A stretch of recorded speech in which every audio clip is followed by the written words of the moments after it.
This is Retro Sports Radio. Visit RetroSeasons.com for more sports history. On December 3rd, 1978, the Philadelphia Eagles visited the Minnesota Vikings at Metropolitan Stadium in Minnesota for Week 14 of the 1978 NFL regular season. The Eagles entered the game with an 8-5 record under head coach Dick Vermeil and second-year quarterback Ron Jaworski. The Vikings had 7 wins, led by head coach Bud Grant and quarterback Fran Tarkenton, who was in the final year of his career. This is the local Philadelphia radio broadcast featuring announcers Merrill Reese and Jim Barniak. Kicking off for the Eagles is Mike Michel. Deep for the Vikings. To the near side is Kevin Miller. In the middle is Miller, and to the near side is Harry Washington. So it is Washington and Kevin Miller. I'm anxious to see approaches the ball. Kicking is very often a problem on a day like today. Mike Michel, since kicking off and taking over in that spot for injured Nick Mickemeyer, has been doing very well. Kevin Miller deep. The crowd is ready here at Bloomington for this big game. Michel approaches the ball. He hits it. It is high and moving over and taking it is Kevin Miller. He's at the 20, up to the 25, 30, across the 35 and up to the 37-yard line. Kevin Miller. Michel himself makes the stop up at the 37-yard line. 24-yard return by Kevin Miller, so right away the Vikings get good field position. Not a real good kickoff. Mike Michel is confronted with some very tough winds here, swirling winds. This stadium is wide open in some spots, and in other spots, of course, it has a double-tiered and tri-tiered bleachers, so very unpredictable winds. First and 10 for the Vikings as Tarkenton lines them up. He splits his wide receivers. Foreman, the lone running back, as he drops the throw on first down, fires to the near side, complete to Ahmad Rashad, up and out of bounds near midfield. It's Rashad who takes it inbounds at the 50 and goes out at the Eagle 49, a 14-yard pickup on first down, and Tarkenton went right to the air. Right to the air, and I'm sure the Vikings would like nothing more than to get some points on the board in a hurry and try and force the Eagles to play catch-up in these conditions. The Vikings are at their best when they've got a couple of touchdown lead on you, and they can go put that defense to work. This time, Tarkenton splits the wide receivers. He sets his running back from the eye. The lead back is Ricky Young. Tarkenton rolling to his right. Stopping, looking, fires over the middle. It's complete to Rashad, and Rashad goes down close to the Eagle 20. Tarkenton again to Rashad, and Rashad caught the ball at the 25 and leaned forward to the 22 before he was hit by Randy Logan and John Shara. A 26-yard gain, and a good catch right there by Rashad. A real fine catch. He was covered. There were 3 Eagles in the area there, and Rashad just went up and got the football. Great effort. So Tarkenton has the Vikings on the move once again. Tarkenton in his 18th year, his best passing season. This time it's a handoff. Inside it goes to Chuck Foreman, who comes down close to the 20-yard line before the Eagles stop him. Charlie Johnson was right there to put the shoulder to Chuck Foreman.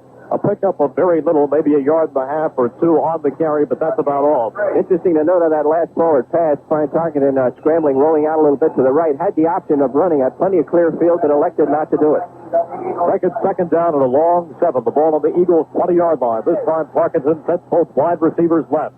He gives off inside, and taking the handoff is Ricky Young, coming down close to the 15-yard line before Frank Lemaster makes the stop. So we saw Fran Tarkenton open up with 2 successful passing plays, both to Ahmad Rashad. One for a gain of 14 yards, one for 26 yards, and then a couple of running plays as they get closer and closer to the Eagle goal line. It'll be a 3rd down and about 3. The ball is just outside the 15-yard line. Tarkenton sets both wide receivers to the near side. Sammy White in the slot. Outside of him is Rashad. The back's in an open set. As Tarkenton gives to Chuck Foreman, who tries to turn the far corner. He leaps over a man, comes across the 10. He has a Viking first down. Bill Berge finally runs him out of bounds, but he leaps over one man and took it inside the 10 down to the 9. And the Vikings drive continues as they have a first and goal to go at the Eagle 9. Good block right there by the veteran right tackle, Ron Yeri. He really hit somebody, and Foreman had some room to go around that right corner. He leaped over one man. Bobby Lee Howard was on the corner there, and Yeri just put him right into the ground and enabled Foreman to leap over the prostrate Bobby Lee for the big game. So it's first and goal for the Vikings as Tarkenton lines them up. Foreman goes in motion to the far side. Parkinson in a flat pass to Sammy White at the 10, and he's lifted and thrown down at the 6 by Herman Edwards, who played that play to perfection. There was motion as Parkinson sent Chuck Foreman to that far side and then threw right in the flat to Sammy White, who still picked up 4 yards on the play, but Herman Edwards still read it properly and put him down. He tried a little flanker screen there, and you're right. Herman Edwards did a good job. He had to fight off a blocker and then get in there and make the hit. Vikes did get 3 yards or 4 yards. Vikings got close a week ago a couple of times against the Packers, but that Green Bay defense held. Let's see if the Eagles can do the same. On second down, play action by Parkinson. Lost the pass in the air, in and out of the hands, incomplete. Intended for Ricky Young over on the far side. Parkinson had him. He had beaten his man, Randy Logan. The ball went in and out of his hands. The Vikings had all but 6 points right there, but Ricky Young could not hold on. Good play action. Excellent execution by Francis. And some poor defense by the Eagles. You've got to stay with Ricky Young every place he goes. He has caught 74 passes coming into this game. You know, Tarkenton goes with him a great deal, and that time nobody picked Ricky Young up, and how he caught that ball over 6. Parkinson had the ball in his hand. It's a 3rd down and goal to go. They're at the 5-yard line. Just one running back. That's Chuck Foreman. Everybody else split. Parkinson dropping, looking, going for the deep corner. Touchdown, Sammy White. Parkinson, on a bit of play action, dropped right back and found Sammy White alone in the end zone in the far corner for a Minnesota touchdown. The Vikings are on the board. Sammy White ran a post corner that time, cut toward the goal post, and then took it back outside toward the corner. The Eagles were in their nickel defense, and John Sharrow was reading that, but was in bad position. Sammy White had the outside all to himself, and Tarkenton laid it right in there. And now Rick Danmeyer will try to make it 7-0 as he lines up for the extra point. The ball is spotted, it's up, and it's good. So we have a timeout on the field with the score. The Vikings 7, the Eagles nothing. The 37, going Canfield. We're less than 3 minutes into this football game, and the Vikings are leading the Eagles 7-0. Fran Parkinson made it actually look easy that time as he took them downfield with a couple of great passes and a few running plays that did not amount to much, but he set it up well and eventually passed to Sammy White for the score. Now Danmeyer kicks off. Campfield to the far side for the Eagles, Jamona to the near side. The kickoff is high and is taken by Jamona at the 5, 10, 15, 20. On his feet at the 25, spins to the 26, and down under a rush of purple shirts goes Louis Jamona. Making the tackle for the Vikings was Tom Hannon. So now let's see what the Eagles can do. A 21-yard kickoff return by Louis Jamona. One of the Eagles' biggest problems this year has been putting points on the scoreboard in the first quarter. Collectively, throughout the first 13 games, they have scored just 14 first-quarter points. Now they're behind 7-0 already. Jaworski lines them up, and he splits his running back. Mike Hogan to the near side. Wilbur Montgomery to the far side. The wide receivers are split. Charlie Smith to the near side. Carmichael to the far side. Jaworski on a long count on first down. He turns inside to Wilbur Montgomery, who comes across the 30, up to the 35, to the 36. Wilbur Montgomery in a good burst right there before he is stopped by Phil Wise. Right up the middle of that Viking defense, and that Viking forward wall ranks 14th against the rush in the NFC. Everybody, it seems, has been running on them and running right up the middle. Some very good blocks right there by Guy Morris and Woody Peoples, and Wilbur was off and going for an 8-yard gain. Second down and 2, as this time Jaworski set both wide receivers to the far side. Carmichael in the slot. Outside of him is Charlie Smith. Jaworski, hands off inside. Big hole for Mike Hogan as he comes right up the middle and picks up yardage to the 44-yard line before he is stopped by Tom Hannon. Good opening block by Guy Morris and Tom Lucan, and the Eagles' second consecutive 8-yard gain. Nothing fancy on that play at all, just a straight handoff to Mike Hogan, and he ran right into daylight. 8 yards of burst for the Eagles' opening 2 offensive plays. This time they split the wide receivers. The ball is at the Eagles' 44-yard line. 10:53 remaining in the first quarter. Vikings up 7-0. Jaworski on play action. Looks left. Going long down the left sideline. Has Carmichael at the 15. 10, 5, touchdown. Jaworski on play action. Had Carmichael open on the left side. He had beaten his man. He outran Bobby Bryant. Took the pass right in his gut and ran the remaining 15 yards. A 56-yard touchdown pass. Ron Jaworski to Harold Carmichael. There's another $100 a point from Frito-Lay for the Eagles Fly for Leukemia Fund.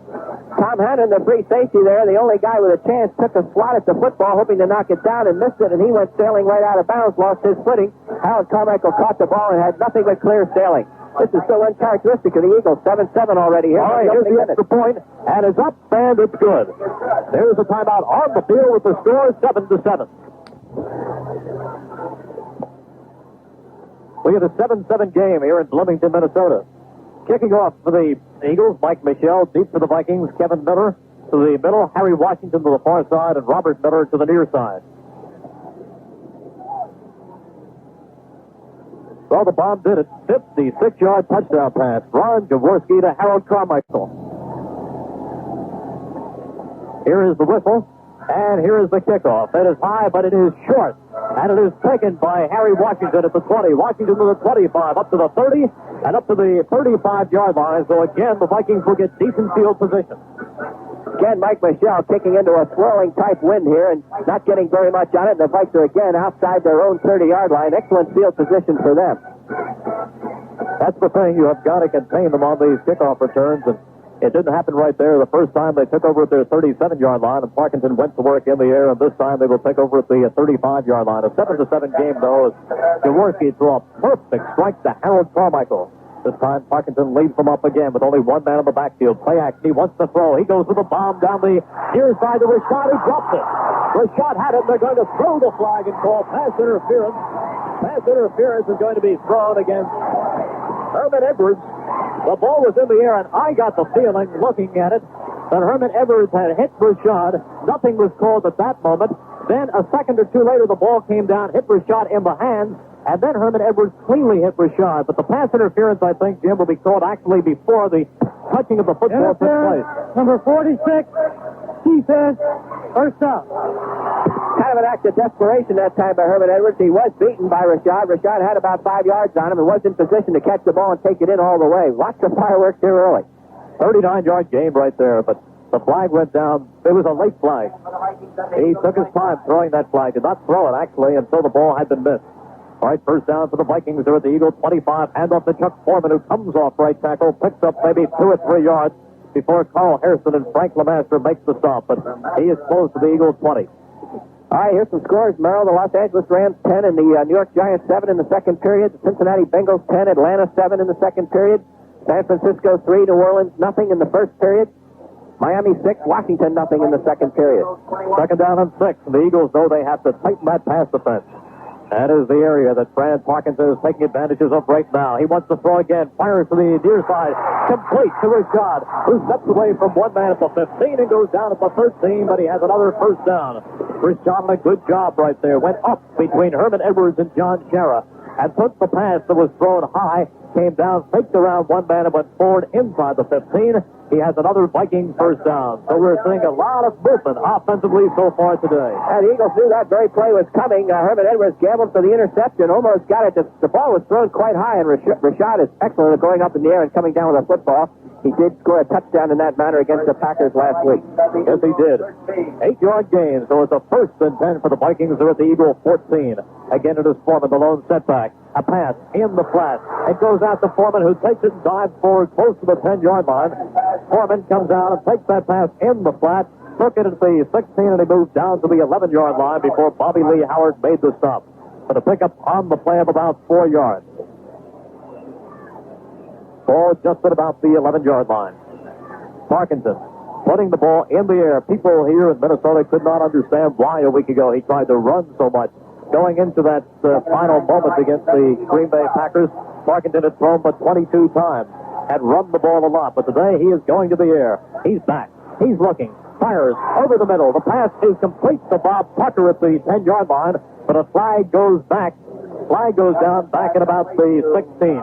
Vikings are going to get called for a holding penalty here. That flag tossed right into the pocket. Vikings now starting to back up. Parkinson not playing at all much with the run. The footing is very, very slippery, and we can almost put the same things on the passing as we could about the running last week in St. Louis, about the advantages of, say, a no gray. When you are out there, when your receiver makes his moves, the defensive back has to wait and see which way he is going and has a tough time getting balanced. Number 73, offense, Still second down. The holding penalty is against Ron Yeri, and they move the football back to the 21-yard line, and now it'll be a second down and 19. Ken Clark and Lem Burnham come in the game to give the Eagles better pass rush. Charles Harrison moves over to the left side. The reason for that is when he's on the left side, he's left-handed. He gets his left hand down and can't see the football from the right side. So this way he's on the left side. He has a clear view at the ball and can charge on the snap. Parkinson retreats. Looking, flips a little pass over to Ricky Young, who takes it at the 15, and Ricky Young goes down inside the 10. Frank Lemaster and Bobby Howard make the stop, but Francis backs up. He gave it the long look down the center of the field, and then threw to Ricky Young coming out of the backfield. That little flip pass, and Ricky Young took it all the way down to the 9-yard line. It brings up a third down and 6 for the Vikings. We have a 7-7 ball game. We have 7:54 remaining here in the first quarter in Bloomington. Parkinson got the Eagles the first time as he pulled them on play action and went to Sammy White. Jaworski came right back to Carmichael. Now Parkinson to throw. Looks to the center. Fires. Touchdown again, Sammy White. This time right down the middle as Sammy White ran the post pattern and Bobby Lee Howard could not catch him. Parkinson just took 2 steps back, fired over the middle, complete for the touchdown to Sammy White, and the Vikings take the lead. That wasn't even a particularly hard-thrown football. Kind of fluttered up there, and you don't see passes completed like that down the middle very often, but the Eagles were just caught out of position, and Sammy White had open territory, ran toward it, and Fred Parkinson found him. And Dan Meyer is in to attempt the extra point out of a hold by Paul Crown. Well, I'll tell you, Parkinson may not have the rifle, but he gets the job done. Here is the extra point. It is partially blocked, but it does get through. I think somebody got their hands on it, but it kept on going, and it does get through. So there's a timeout on the field with the score. The Vikings 14, the Eagles 7.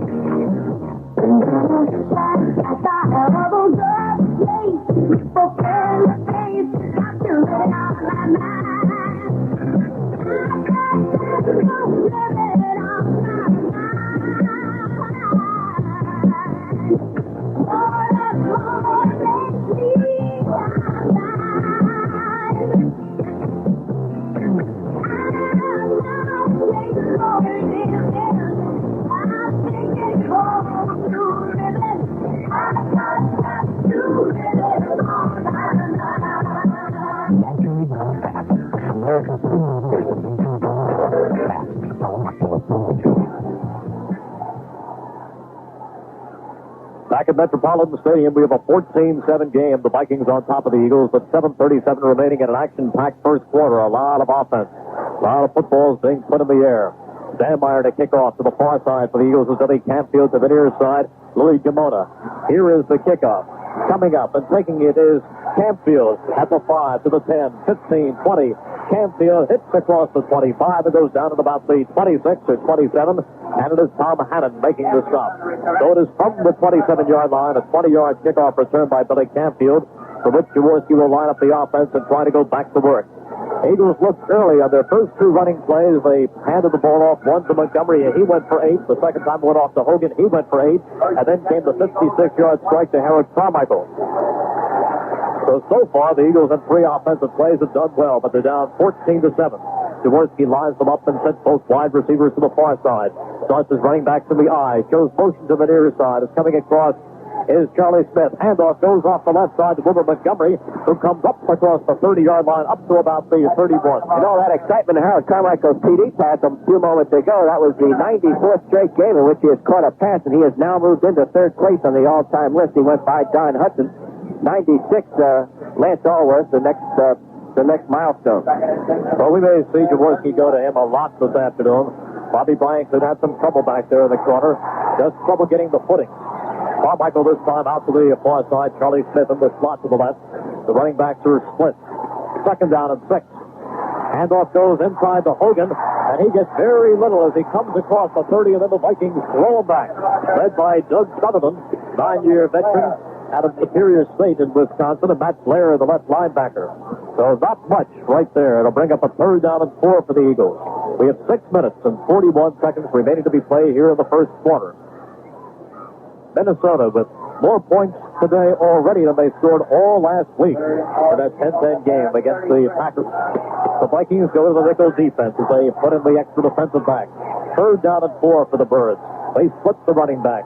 Split the wide receivers. Carmichael to the far side. Smith to the near side. Jaworski straight back. Setting. Looking.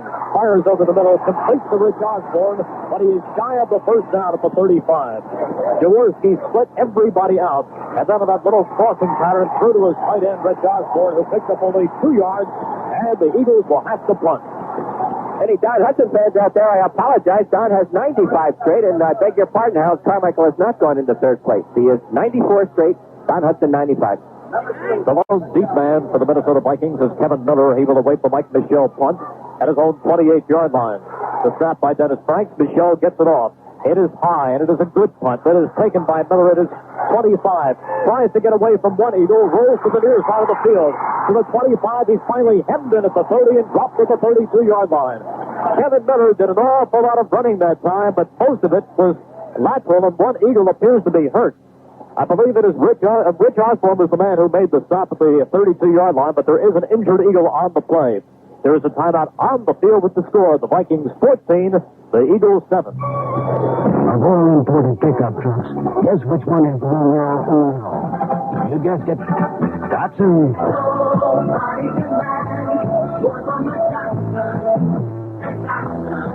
The small pickup. Dotson Invisible. Dotson Perfectical. Number 1 for 19 straight years. The Dotson Stretch with an enormous bed over 7 feet long. The Dotson King Cab. Only pickup with reclining bucket seats and up to 11 cubic feet of storage space inside the cab. The Dotson Pickups. Number 1 for 19 years. Why? We look at it as hard as our trucks. We are.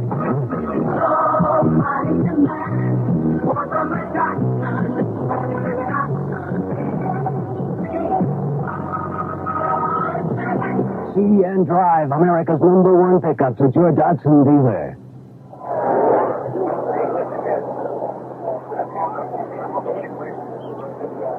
Dennis Franks is the injured Eagle. He is getting up now.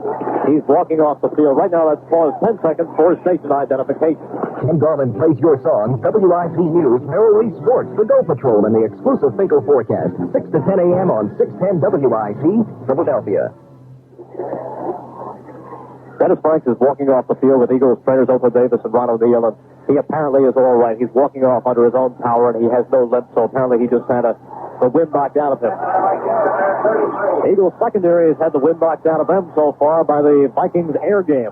Parkinson lines them up on a first down and wants to throw again. Fires over the middle. Completes the pass to Chuck Foreman, who takes it and goes down shy of the 40 up at about the 38-yard line under a tackle by Bill Berge.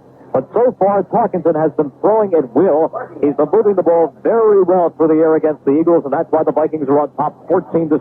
He's mixing up the way he's throwing, too. Sometimes he's rolling out, sometimes he's dropping straight back, sometimes he's working off a play-action sequence. So those linebackers really don't know what to expect at this point. Using every part of the field. This time he puts Sammy White in motion to the far side. Fakes and play action. Parkinson back. Looking down the far side. Fires the pass. Incomplete. Intended for Sammy White up at midfield, and it is batted away by Bobby Lee Howard, who that time timed things perfectly and cut in front of Sammy White and got his hands on the football. So, incomplete. Parkinson on the afternoon has put the ball up 11 times and completed 9 of those for 87 yards and 2 touchdowns. We told you about Parkinson and the records that he is closing in on completion-wise. The man in the NFL who has completed the most in one season is Sonny Jurgensen, 288. Going into this game, Parkinson had completed 274. It is a 3rd down and 3 for the Vikings at their own 38. Parkinson again shows play action. Looks right, looks left. He's being chased by 3 or 4 Eagles.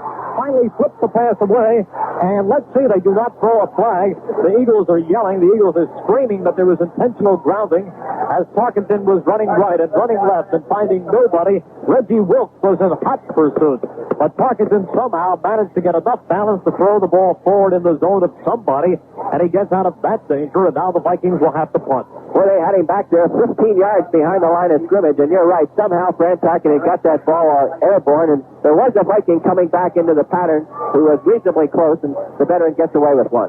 And now the Vikings will punt. Greg Coleman, their punter in the ball game. He will await the snap on his own 25. John Schauer, the deep man for the Eagles. Eagles want to move that football again. It's a low snap, but Coleman gets it and punts it away. It's low, and it hits at the 30 and takes a bounce to the Eagles 25, at which point it goes out of bounds. So the Eagles will take over 1st and 10 at their own 25 or 26-yard line. And at least that time, Jim, the defense showed the pass rush, and I think that's encouraging. When they had Francis back there, they were not able to sack him. They almost did. I thought Reggie Wilkes had him by the jersey momentarily, but he did escape. A 35-yard punt that time by Greg Coleman. 1st and 10 for the Eagles. They trail the Vikings 14-7. We're in the first quarter here in Bloomington on a snowy day. 4:28 remaining in the quarter. Jaworski lines them up and puts Harold Carmichael out to the far side. In the slot is Charlie Smith. He saw a game, did well, scored a touchdown a week ago in St. Louis. The running back in the eye. Smith comes in motion to the near side on 1st down. Jaworski hands off to Montgomery on 1st down, and Wilbur comes across the 25 up to about the 27, and then he is surrounded by a group of purple jerseys once again and thrown back. Tom Hannon was the man who hit him. But, Jim, you can see it right now that the Vikings are doing the old gang tackling routine. You don't see them going down. You don't see an Eagle hit by one man, but you see 3 or 4 Viking jerseys just surrounding him. A pickup of only 1 yard on the carry by Wilbert. So it's 2nd down and 9. Smith comes wide to the near side. Carmichael to the far side. Running back start out in the eye. Rich Osborne, the tight end, strong to the right. Jaworski looks over that Viking defense. Rich breaks, sets, pumps one, big rush, going to be buried. They grab him and they sack him back at the 15-yard line. Carl Eller. Jaworski tried his darndest to get under the rush, and now an official is going to throw a flag up at the 36-yard line. An official threw a flag way after the play, and let's see what happens right here. Well, the play was designed to go long to Rich Osborne, and he might be complaining that there was a little bumping going on down there, and all of a sudden the referee comes along and throws a flag. Now, I don't know whether that's going to be a flag on the linebacker, number 59, who's out there covering, or whether it's Rich Osborne who was complaining. Well, Matt Blair is coming over and speaking to the official. The flag came, as Jim pointed out, way after the play. They came up and threw it, but now they are marching in the Vikings' direction. So instead of a sack, move the football all the way up, across the 30, up to the 32-yard line. Illegal contact, defense, 1st down. Well, as you can hear right there, illegal contact on the Minnesota defense. Matt Blair is the culprit, and the Eagles have a 1st down instead of being thrown for a big loss right there. They have a 1st down, a big break for the Eagles. They have the ball across the 30 up at the 31. This time, both wide receivers come to the near side. The back shift out of the eye. Hogan left, Montgomery right. Jaworski gives to Montgomery, who tries to come off left tackle with little success. Only a couple before Bobby Bryant stopped him. So the Minnesota defense, not one of the better defenses against stopping the run, playing well in that regard now. Well, they're very active right now, the linebackers particularly, and you got a real fast set of linebackers here. McNeil, Seaman, Blair, all very fast. Wilbert picked only 2 yards that time. That was it. First couple of times he touched the ball, 8-yard gains, but now the Minnesota defense is fighting against the run. It's a 2nd down and 8 for the Eagles. The ball on their own 33. Wide receiver split. Jaworski back. Rolling to his right. Fires the pass off to Hogan, who cannot hold on. Incomplete in the flat. He was being rushed by Carl Eller. Jaworski did his darndest to get away from Eller, and at the last second, rather than go down, saw Mike Hogan out of the corner of his right eye and flipped the pass off to him. But the pass was incomplete. It went off of Hogan's hands, incomplete. And now the Minnesota defense will come up with their nickel coverage, 5 defensive backs.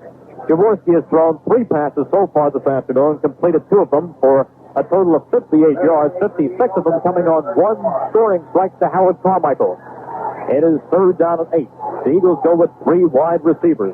The backs in the eye. Now they shift out of it. They're in an open set as Jaworski takes a long look. He drops back, setting, looking, still looking, going on a little flip to Hogan at the 40. Hogan away from one man, throws forward up to about the 44-yard line. Mike Hogan did a good job, and he gets the 1st down. 1st down for the Eagles. He had to get to about the 42, and he was hit at that 42, but he just propelled his body forward, picked up the additional 2 yards, and has a 1st down, a pickup of 10. Good job by Ron Jaworski, too. He had to duck under the blitz there and then set up again and look for somebody in the open, found Mike Hogan, and Mike did an excellent job after his hit of lunging forward for the 1st down. He did not have the 1st down. Had the tackler so wise been able to make a clean hit there. 2 minutes and 16 seconds remaining in an action-packed first quarter from an offensive standpoint. Vikings up 14-7. Eagles with a first and 10. The ball at their 42. Smith in motion to the far side. Jaworski on play action. Set. Fires down the right side. Complete to Osborne at the Viking 30. Out of bounds he goes. But Jaworski on outstanding play action again. Rolled to his right. Found Rich Osborne down that right sideline. Hit him with a bullet. And now the Eagles move deep into Viking territory at the 30. Great play. Great play by Rich Osborne. That's the same play last week that he turned into a near touchdown against the St. Louis Cardinals. This one was not run quite as deep. What happens there, that secondary really reacts to Harold Carmichael, and they follow him into the short zone, and then Rich Osborne cuts in behind him. Talk about the value of Harold Carmichael. It is more than just his pass-catching ability, and he made that thing work. He did. First and 10 for the Eagles. The ball just outside the Viking 30. Both wide receivers to the far side. Jaworski to Montgomery on a sweep right. Montgomery at the 30. Montgomery falls forward to the Viking 24 and leans forward to the 23. Wilbert Montgomery carrying the ball on a sweep right. He picked up about 5 or 6 right there. Carl Eller made the stop, but Carl Eller, old Carl Eller, 15 years in the league out of the University of Minnesota, but he is still in there mixing it up, and he is still one of the better defensive ends in the National Football League. A pickup, give Wilbert 5 yards on that. They spot the football just at the 25-yard line. Second and 5 for the Birds as they split their wide receivers. The running back shift out of the eye. Hogan right, Montgomery left. Second and 5. Jaworski on a delay, gives to Hogan. Hogan hits across the 25 and skips down to the 22. There was a bit of hesitation after Hogan caught the football, took the football on the delay, and instead of coming right off the left tackle, he appeared to be spinning his wheels momentarily, but picked up 3 nevertheless. Some games of importance. Cincinnati 10 and Atlanta 7. They're in the third period.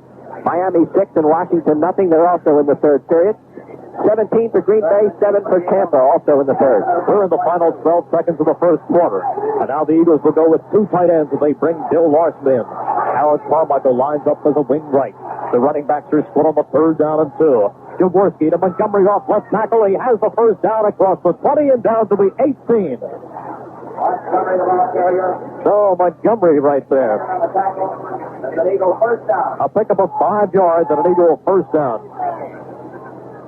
Clock now shows 19 seconds, so they apparently reset it. Had 12 on the clock momentarily and then went back to 22. And now it's down to 12, and that is perhaps the last play of the first quarter. Vikings leading the Eagles 14-7, but the Eagles driving right now. 5, 4, 3, 2, 1, and he won't get it off. There's the gun, ending the first quarter. There's a timeout on the field with the score. The Vikings 14, the Eagles 7. Oh, it's you again. Yes, so wise one. I come seeking answers to questions. Back in Bloomington, where the Vikings lead the Eagles after one quarter, 14-7. But the Eagles are certainly driving. They have a first down at the Viking 18-yard line, 17.5-yard line, and we've probably seen as much offense right there in the first quarter by the Eagles as we have all season. Absolutely, and defensively, it was good to see the Eagles put a stop to Fran Tarkin. He came out the first 2 series and just was totally unstoppable without any deal of pressure whatsoever from the Eagles linebackers or front 3 linemen, and he just went right down the field untouched with that offense, and that was real problems there until the Eagles finally put a little heat on him there that 3rd series. That's what I said on the pregame show when we were speaking about Tarkenton. He said this could be his last game before the home crowd here in Minnesota, that he may retire, but he seems to retire and unretire depending on the fate of each game. First and 10 for the Eagles. They have the ball at the Vikings 17. The wide receivers are split. The running backs in an open set. As Jaworski turns, fires into that right pass, flat to Carmichael at the 20. Carmichael tries to muscle away from a man, but he is knocked back. So Carmichael only gets back to the original line of scrimmage as Jaworski fakes off inside, then threw that screen pass out to Harold Carmichael, but he could only get back to the line of scrimmage before Matt Blair locked him and just knocked them back a few yards. So no gain. It'll be 2nd and 10. Matt Blair just beat the blockers that time, pushed them out of the way, and got his clamps on Harold Carmichael. Good blocking was out there. 2 men in front of Harold. He had room if he could make the move, but Blair just got in there and boxed up the play. Also some help by Mark Mullaney. It is 2nd down and 10 for the Eagles. The ball on the Vikings 17. The wide receivers are split. The running backs are split. So continuing to fall here in Bloomington as Jaworski on play action rolls to his right. Still rolling. Looking. Being chased and knocked out of bounds at the 20. Mark Mullaney pursued all the way as Jaworski tried to roll out to the far side and look for Carmichael in the end zone. He was well covered, and then Jaworski just tried to pick up whatever yards he could, but the Vikings had him countered. Mark Mullaney and Matt Blair And out of bounds he goes, a loss of about 4. Rich Osborne was the number one receiver in that pattern, but he was just held up at the line of scrimmage. He couldn't get over into that area in time. Vikings will go into the nickel coverage right now. Into the game comes their 5th defensive back. And the Eagles will throw 3 wide receivers at the Vikes. Smith and Kenny Payne now comes in the game along with Harold Carmichael. An important 3rd down and 14. The wide receivers, Carmichael out by himself to the far side. Payne and Smith to the near side as Jaworski retreats. Goes deep, looking for Carmichael in the end zone. Touchdown, Eagles! Jaworski on play action again, fakes the handoff, drop back, saw Carmichael in the far corner of the end zone, and just fired the ball above the outstretched arms of Matt Bright. 21-yard touchdown pass. Jaworski and his favorite target, Harold Carmichael, combine again. There's another $100 a point from Frito-Lay for the Eagles' Fly for Leukemia Fund. And credit the Eagle blockers for that play. A safety blitz on that time by the Vikings was picked up. There was not even man-to-man coverage in the secondary. Here's the try for the extra point. Michelle in the ball game. It's spotted. It's drilled. It's no good, but there is a flag on the play. There is a flag on the play. There seem to be problems with the exchange, and it's against the Vikings. The Vikings are offside. So the Eagles get a break right there, but I say a break. Perhaps, Jim, I shouldn't use that word because I think it is the Vikings offside that shoved the Eagles center on that play. Guy Morris, the ball never got there properly. Defense. One more try. On that last touchdown pass, the Vikings only had 2 men guarding against the deep pass that time. The Eagles had 2 receivers and 3 receivers actually in the pattern. Had some great blocking on that play by Hogan and Montgomery. All right, here's the repeat of the extra point. This time it's spotted, and it's drilled up, but this time it is good by Michelle. And so there's a timeout on the field with the score, 14-14. In 1959, Jackie Stewart won his first World Racing Drivers' Championship. He repeated in 1971, then again in 1973. What Jackie Stewart doesn't know about cars hasn't been written. I do know that cars just don't perform the way they used to. One of the reasons is the unleaded gasoline that the new engines call for. Unfortunately, most unleadeds don't have the power that gasolines used to have. Well, 20 unleaded regular does.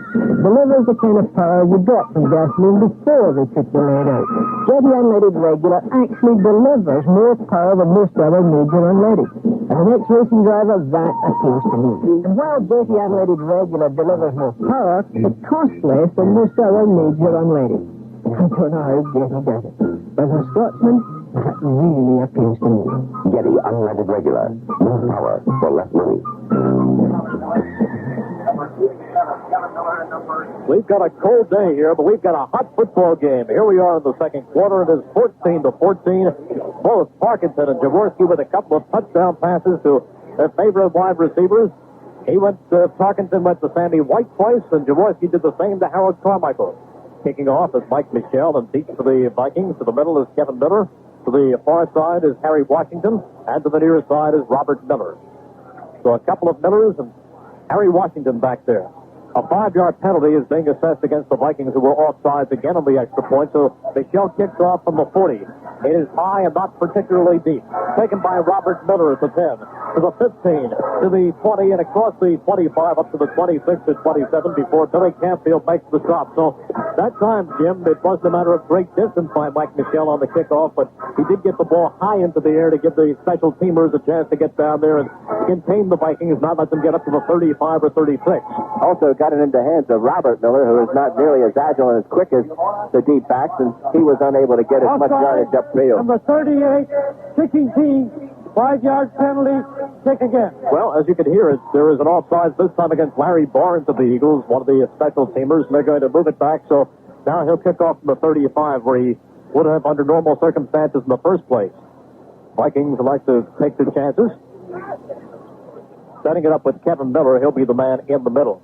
Then to the far side is Robert Miller, and to the near side is Harry Washington. 16-yard return that time, and the Vikings will try to do better. We have 13-28 remaining in the first half, a 14-14 ball game. We have seen the ball put in the air a lot. Parkinson and Jaworski both showing an awful lot early. Big football game, but you know all about the importance of it. Now there's a discussion between Mike Michelle and the official. Now Michelle picks up a football and had started to move back to the 30, but now puts it down and adjusts it on the tee at the 35. Eagles special team is ready to go. The bomb squad. Michelle approaches the football. He hits it. It is high again. Not too deep. Taken by Kevin Miller at the 15, 20, 25, 30, and he's hit hard and drops at the 32-yard line. Good tackle right there by Dennis Frank. Frank just came up and really put him down. So he has a 17-yard return. The Vikings have a bit of better field position up at the 32, but how about Dennis that time? He was hurt the last time on a kickoff, but he comes right back in the ball game and just really cracked them. I tell you, Dennis really loves it. He's from Michigan, played his college ball at the University of Michigan, and he was all charged up today when he saw that snow, and he came out here earlier. This is his kind of stuff. That's right. We were standing with him on the frozen surface before the game, and he said, I love it. I love it. Can't wait to go. First and 10 for the Vikings, 13-20 remaining in the first half. Talking to the throw on first down. He backpedals. He goes left. He completes the pass to Ahmad Rashad up at the 44-yard line. Parkinson to Rashad. Frank LeMaster makes the stop, but Parkinson is showing you early that he has so many directions in which to go. Unhesitatingly putting it up, that's for sure. Almost every first down, if I'm not mistaken, he's just backed up and let one go. Rashad, excellent route runner out there. He can find the open areas, and on first down, of course, you're playing zone defense for the most part, and Rashad knows how to find those open areas. 13-yard gain right there. This time the wide receivers are split. The ball is marked at the 44 as Parkinson hands off. There's a penalty flag down as he gives off to Ricky Young, who comes forward for a couple of yards. The penalty flag drops very early. Charlie Johnson and Dennis Harrison over to make the stop, but the penalty is going to be against the Vikings and probably an illegal procedure right here. I guess that's why they don't run very much, Will. No, they're not running as well as they have in the past. They think of themselves as a passing team pretty much, although, as I said earlier, last week against the Green Bay Packers, for some reason, they seemed to think that putting the ball on the ground repeatedly was the way to do it. They'll mark the ball back to the 40. Illegal motion, number 44, offense, still first down. It's an illegal procedure penalty against Chuck Foreman, so it is first and 15. Spot the football at the 39-yard line. The Eagles held the Vikings the last time the Vikings went offensively, but Vikings have done well. That's 15 for the Vikings at their 40. First and 15. The football at the Vikings 39. The wide receivers are split. Foreman this time lines up as a wing left. The handoff goes inside. Now Foreman takes it and goes forward across the 42 and up to about the 43 or 44.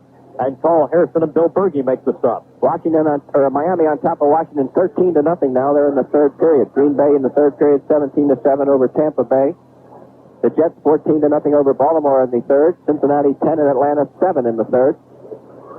Pick up right there of 5 yards by Foreman. Now the Eagles will think pass as Carl Harrison moves over to left defensive end. Lem Burnham in at right defensive end. And Ken Clark replaces Charlie Johnson as the nose tackle. Parkinson to throw. Going down the middle for Bob Tucker, incomplete. It went off Tucker's hands. And was he ever hit? Randy Logan and Bill Berge just cracked him, but it was the ball was there. It hung momentarily, and it took a long time coming down. Tucker did have it in his hands, but then Logan and Berge made a sandwich. Sort of a combination man-for-man zone there. Bill Berge, believe it or not, was in pass coverage there against Bob Tucker, and then after Bob Tucker gets a certain yardage downfield, about 10, 12 yards or so, then zone coverage comes into effect, and as that pass was arriving, so were a couple of Eagles.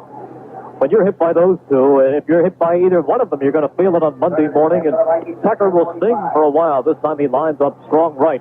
The wide receivers are split on the third down and 10. Francis back, going deep down the left side, firing incomplete, intended for Rashad down at the Eagles' 20-yard line. The pass broken up by Herman Edwards and John Shara. Good defensive job right there. Rashad had position and had some daylight out there, but the ball wasn't thrown too well. It hung up there just enough for the Eagles to react and get over. John Shara and Herman Edwards both coming in there and breaking the play up. That time just a not too well thrown football. Reggie Wilkes perhaps getting Parkinson to release a couple of seconds early as he came barreling through. Shara will line up. He's the deep man as the Vikings will have to punt. Ray Coleman, the punter. Jim Hugh is the man who comes in to snap. Coleman stands on his own 30-yard line awaiting the snap. Gets it. It's a good snap. He gets the punt away. It is low. It is driving, and Shara backs up and takes it at his 18. Runs left to the 25, and down he goes at the 26. John Shara never really getting underway that time before Fred McNeil made the stop. A 35-yard punt and about a 7-yard return. There's a timeout on the field with the score. The Eagles 14, the Vikings 14. Merrill Reese and Jim Barniak back at Metropolitan Stadium where the snow continues to fall. We have a 14-14 game. The Eagles have the football here in the second quarter, 11:42 remaining in the second quarter. They have a 1st and 10 at their own 26-yard line. Jaworski is 5 for 7, 115 yards and 2 touchdowns. Jaworski with a splendid beginning here today, and Parkinson has opened well for the Vikings. He lines up with both wide receivers to the near side of the field. The Eagles moving from right to left. The back shift out of the split into the eye. Now in motion to the far side goes Charlie Smith. Jaworski turns, play action, has the football, still has the football, being chased, fires over to the far side, completes the pass to Rich Osborne, who takes it and goes out of bounds at about the 38. First down, Eagles.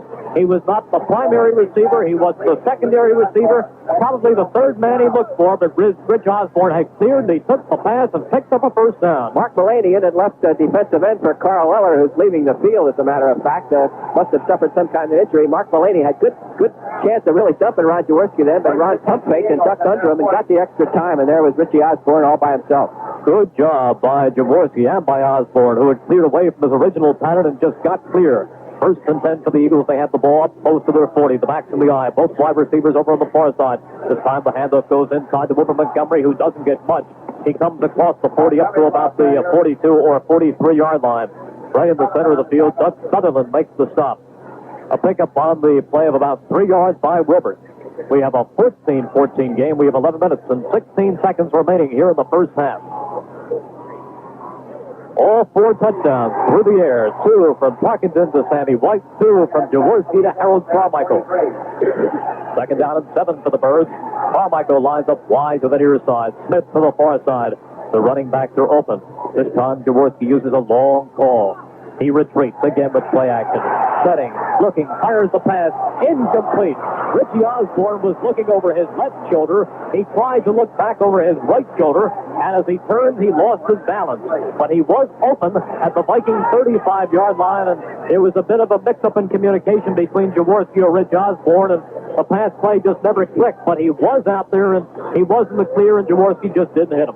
Well, I tell you, these Vikings better have a little bit more respect for Rich Osborne. They've totally ignored him here on some of these passing opportunities, and he's out there all by himself. That time the ball was in the air, and he was still running the route, and then when he looked around, there it came, almost hit him in the chest anyway. Well, this time he comes out of the ball game as the Eagles bring in Ken Payne as the third wide receiver. Payne lines up to the near side. In the slot to that left is Charlie Smith. The Vikings employ the nickel defense. Vikings almost jump off sides. Jaworski backs up, gives ground, being chased, most the football incomplete. Carmichael was down there at the 40. The ball thrown way out of bounds, and it may just be that Jaworski that time was trying to get rid of the football as he was really being rushed by Jim Marshall right in there on Jaworski, and he just really never had time to plant the feet that time and threw to Harold Carmichael or in his direction and then floated it actually out of bounds. Eagles will have to punt. Standing back in punt formation is Mike Michel. Kevin Miller is the deep man for the Vikings. He will await Michel's punt at his 22. It's a high snap, but it's handled. Michel gets it away. It's high. It's close. Fair catch, and the punt is taken by Miller at the 20-yard line.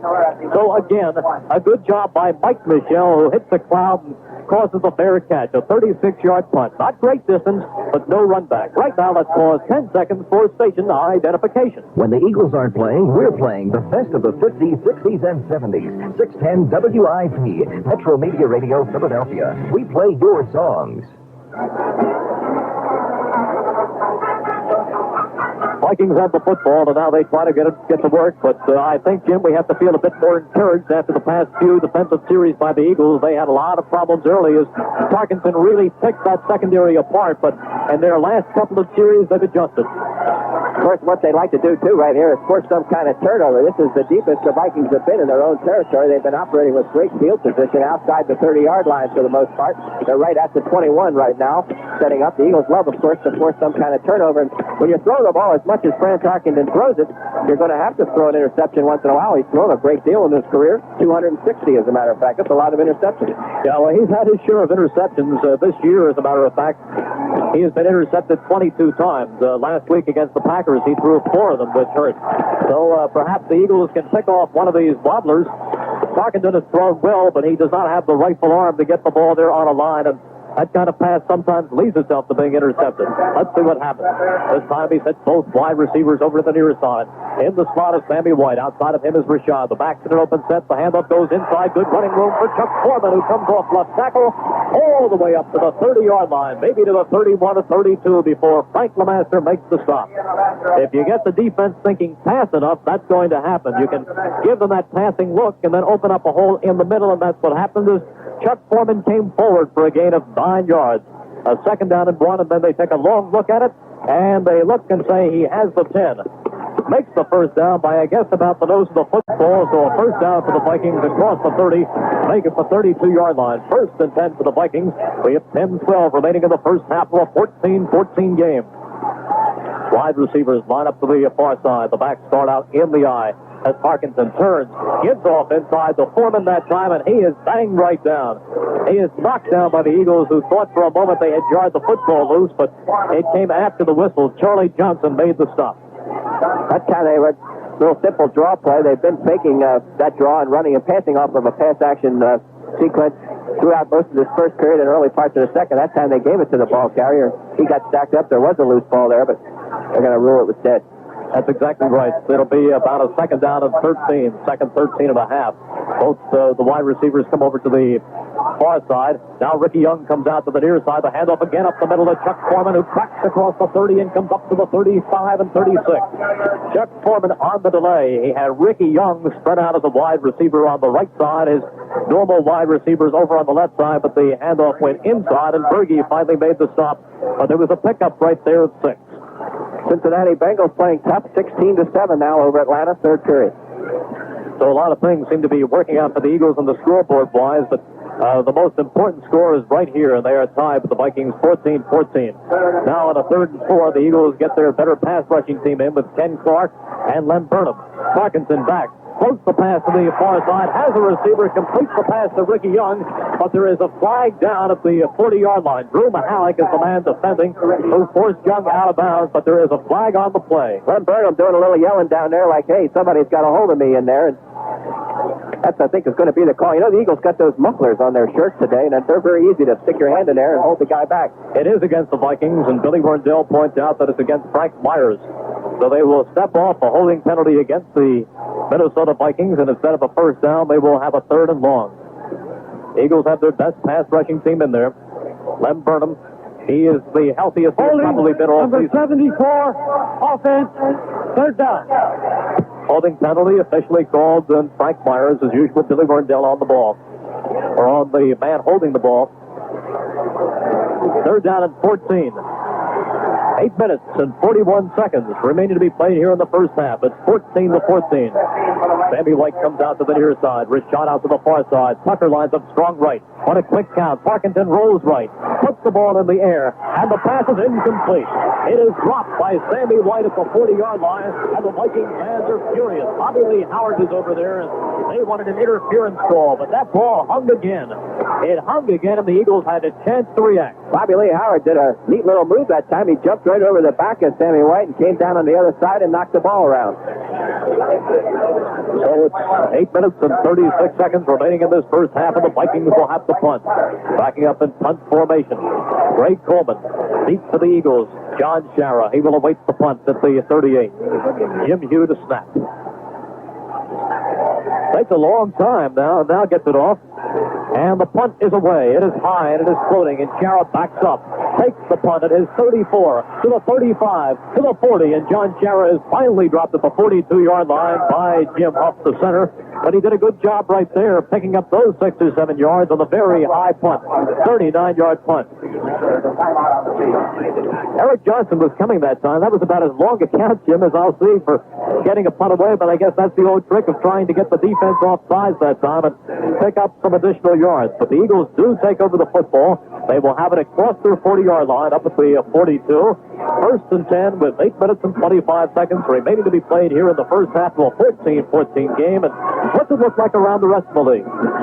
Okay, Green Bay 17, Tampa Bay 7 in the third. In fact, all of these are third period. Miami 13, Washington 0, Cincinnati 16, Atlanta 7, New York Jets 14, Baltimore 13, Los Angeles 10, New York Giants 7. They're all in the third. Now in the second, New Orleans 17, San Francisco 3, Buffalo and Kansas City are tied at 7-7, and St. Louis leads Detroit 7-0.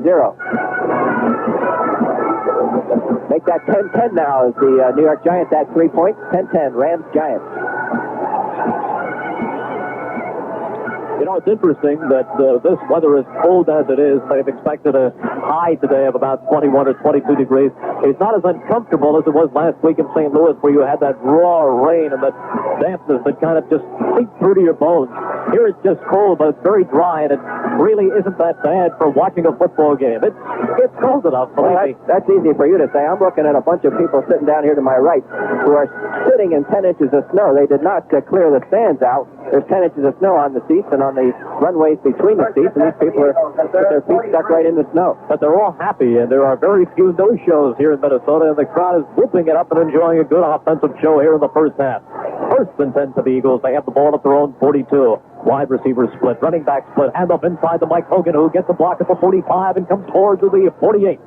Mike Hogan, as that play was contained off left tackle, he was momentarily stopped at the 42 and kept the feet churning and came across the 45 and then up to the 46 and 47 and finally ends up at the 49-yard line. Jeff Seaman makes the stop with Matt Blair. But a good gain right there by Mike Hogan. A 7-yard gain by Hogan. Bought the football with the Eagles having it at their own 49-yard line. Second down and 4. Actually a long 3. The wide receivers are split. The running backs are in an open set.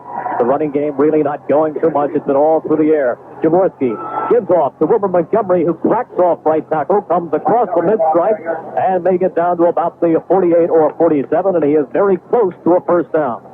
I think the Eagles would very much like to get their running attack going for obvious reasons, but of course when you do run the ball and eat up a lot of clock, you don't have the football in the hands of Mr. Tarkey. They're going to bring the chains in, and just in case he does not have it, the Eagles are going to employ a two-tight end offense as they bring Bill Larson into the game and they pull Charlie Smith. They stretch the chains, and he is very, very close, but he is maybe 2 or 3 inches away from having that first down. So the Eagles will have a third down and just inches to go, and they will bring up everybody tight. Bill Larson and Rich Osborne. Now, Jim, I have seen quarterbacks in just this situation take the obvious, which is the inside running play, and sometimes go with the bomb that can really knock the defense for a loop. Does Jaworski stay with the conventional method, or does he try to shake up the Vikings right here? He calls the signals, has Carmichael on a wing right, has the backs in an open set. Still call. The Vikings almost jump off. The handoff goes inside and plunging ahead, and he appears to have the first down as Mike Hogan. Just a quick little handoff to Mike Hogan off left tackle, and a good block by Tom Lucan. And Hogan went right over the top of Lucan, and he has the Eagle first down at the Viking 47-yard line. Tom Lucan, a very fine drive blocker. He needed a couple of inches, and he got about 1.5 yards. Tom Lucan very quietly putting in a pretty solid year here. First he filled in for Woody Peoples, now for Wade Key, getting a lot of action and doing well. He is doing a job. First and 10 for the Eagles. They have the ball at the Viking 47. The wide receivers are split. The running backs are split. As Jaworski goes to the long count. On a pitch left goes to Mike Hogan, who tries to turn the corner. Hogan to the 45. Hogan to the 40. And Hogan out of bounds at the Viking 38-yard line. Pushed out by Bobby Bryant.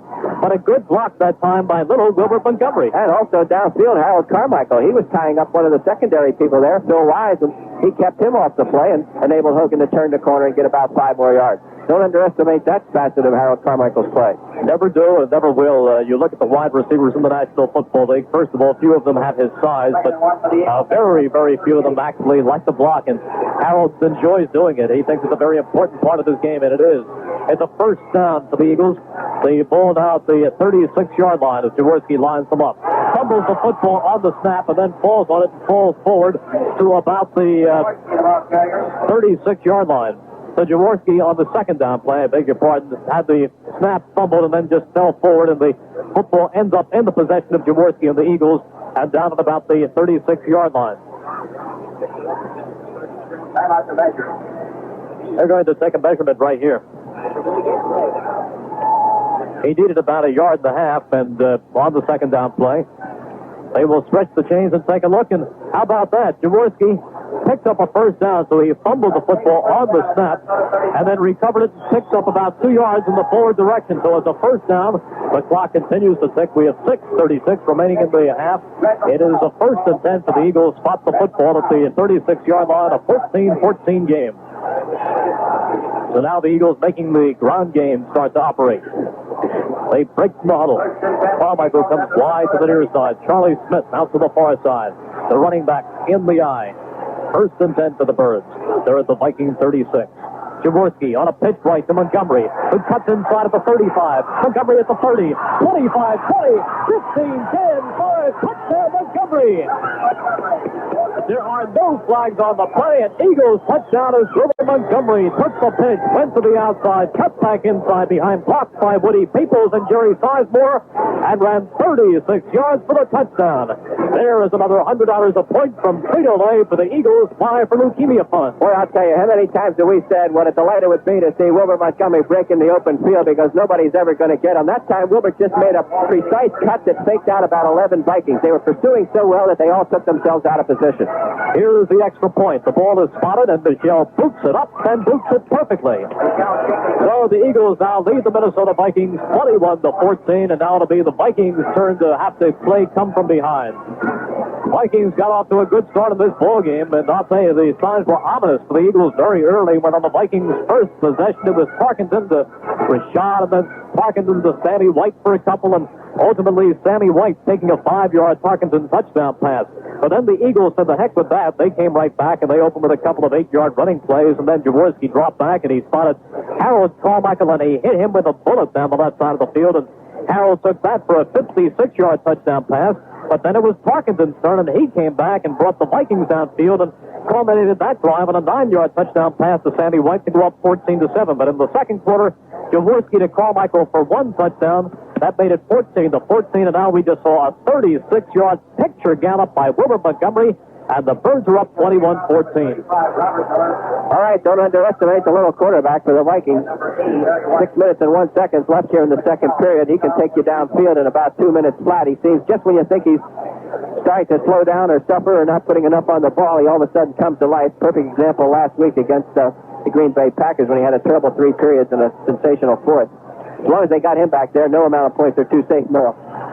Here's the kickoff by Michelle. It is high and not particularly deep. It is taken by Miller at the 15, Miller to the 20, up to the 24-yard line, and he is knifed down by Billy Campfield. Billy Campfield, I believe it's Louis Jamona who actually sped down and came under him. Campfield and Jamona both coming down, and Jamona actually lowering his body and getting the shoulder and knocking him off his pins. Wilbur Montgomery, he's trying to be the Eagles' first 1,000-yard-a-year man since Steve Van Buren back in 1949. He needed 100 in this ball game. He's got 67 right now. It's all to be a 1st and 10 for the Vikings. Lots the football at the 24-yard line. We have 5:53 remaining in the first half. Eagles up 21-14 as Parkinson lines up the Vikings. Wide receivers split. Parkinson throws to the right flat to Tucker, who tries to bounce away from one man. It is Rashad who fumbles the football out of bounds, and the Vikings retain possession. It is Ahmad Rashad who took the pass from that right flat, and he tried to get around 2 or 3 Eagles, fumbled the football harmlessly out of bounds. Reggie Wilkes had his arms over there around Rashad, and actually all that's 1 yard in gain. I'll tell you, it was a pretty hairy fumble. It was in the hands of Frank Lemaster for a moment, and Frank actually fumbled it out of bounds. Last man, of course, to control the football, though, was Rashad, and that is why the Vikings retain possession. 2nd down and 9. Out to the far side goes Rashad. Out to the near side goes Sammy White. Tucker lines up strong left. Turns, and they give the handoff to Chuck Foreman, who tries to come straight up the middle and reaches about the 28 or 29-yard line before he is thrown back by Bill Berge. Berge played a great game a week ago against the Cardinals, and he's playing very well again here this afternoon against the Vikings. He's been in on several tackles and has made a few excellent pass defensive plays. 7 tackles, Billy tells me, for Bill Berge. Vikings have themselves a 3rd down and 5 as they break from the huddle. Rashad comes out to the near side. Sammy White out to the far side. The back's in a wide set. Ricky Young to the near side, Foreman to the far side. Parkinson dropping, retreating, throwing, almost intercepted, incomplete, intended for Ricky Young, who was his safety valve. He tried to flip the little pass to Ricky Young and almost intercepted by Randy Logan. And had Randy been able to come up with that football, it was clear sailing. Very good pressure that time by Drew Mahalik, who was in on Parkinson, and he tried to throw the football while pedaling back. So now the Vikings will have to punt. 5:05 remaining in the half, and John Shara backs up to receive that punt to his own 32-yard line. Greg Coleman in to punt it away from the Vikings. 21-14, the Eagles lead. 5:05 remaining in the exciting first half. Here's Coleman's punt. It's low, it's driving. Shara takes it at the 36, at the 40, Shara at the 45, Shara at midfield, Shara at the Viking 49, and he's finally dropped by Fred McNeil, but John Shara, an excellent afternoon. John Shara, not the fastest guy in the world, but he sure is has a knack for finding the daylight. He's like a shrew out there. He picks a little opening and then claws into it and drives and powers his way and gets himself 7 or 8 yards. They spot the football just into Viking territory at the 49. Mark Mullaney is in at right defensive end now, replacing Jim Marshall. Carl Eller is back in the ball game, so he's all right. He had been injured earlier. Minnesota 49. First and 10 for the Eagles. Harold Carmichael goes out to the far side. Smith in the slot. The backs are open. Now they shift into the eye, but Mike Hogan, the lead blocker. Now in motion to the near side comes Charlie Smith as Jaworski turns, gives off to Montgomery, who finds running room and spins down to the 45-yard line. Jeff Seaman makes the stop, but a good run by Wilbert, who picked up 4. Again, there was a play, Jim, and how many times have we seen this season where it is all but closed up, but Wilbert has a one extra move and a spin here and a fake there, and he raced it down to the 45. Well, the Viking defense are pursuing so well that they're vulnerable now to misdirection plays or just to the natural abilities of a Wilbert Montgomery, who can turn on a dime and go in the other direction and create his own misdirection play. It is a 2nd down and 6, and they have the football at the Viking 45. Both wide receivers go out to that far side. Now in motion to the near side comes Smith. Back start out in the eye. Jaworski gives to the second man through. Montgomery bounces off a man at the 45, comes back and goes across the 40. Montgomery was stopped for no gain at the 45-yard line. He was bounced back 2 yards, cut to his right, regained his balance, and took it inside the 40 and close to another Eagle first down as he picked up 6 yards. First down, Eagles. He looked like a bumper car on that play. You ever seen those things? They crash into a wall and turn around and start going in the other direction. Dodge him cars. That's exactly what he looked like. Wilbert Montgomery on the afternoon has 11 carries for 77 yards. That's 977 for the season. What a second year for Wilbert. First and 10 for the Eagles. The pitch left goes to Montgomery, and this time he's going to be thrown for a loss back at the 44. Fred McNeil leads the charge, and that time the Vikings had one man in their sights, number 31, and 3 or 4 guys went after him, and they throw Wilbert Montgomery for a loss of 5. Mark Mullaney and Fred McNeil and James White all converged to make the stop. Well, the Eagles guessed wrong, I think, that time. They have been running up the middle. They tried to spring somebody to the outside, hoping that the Viking defense would be reacting to that middle fake, but not the case. The Vikings were in the perfect defense for that play. It's a 2nd down and 15 for the Eagles. 21-14, they lead with 3:06 remaining in the half, and they were trying to establish that ground game, but now let's see if he puts it in the air. He splits the running back, Jaworski does. Comes straight back, gives ground, fires in the flat to Montgomery, who trips over his own man, gets up at the 30 or 45 and runs down to the 40.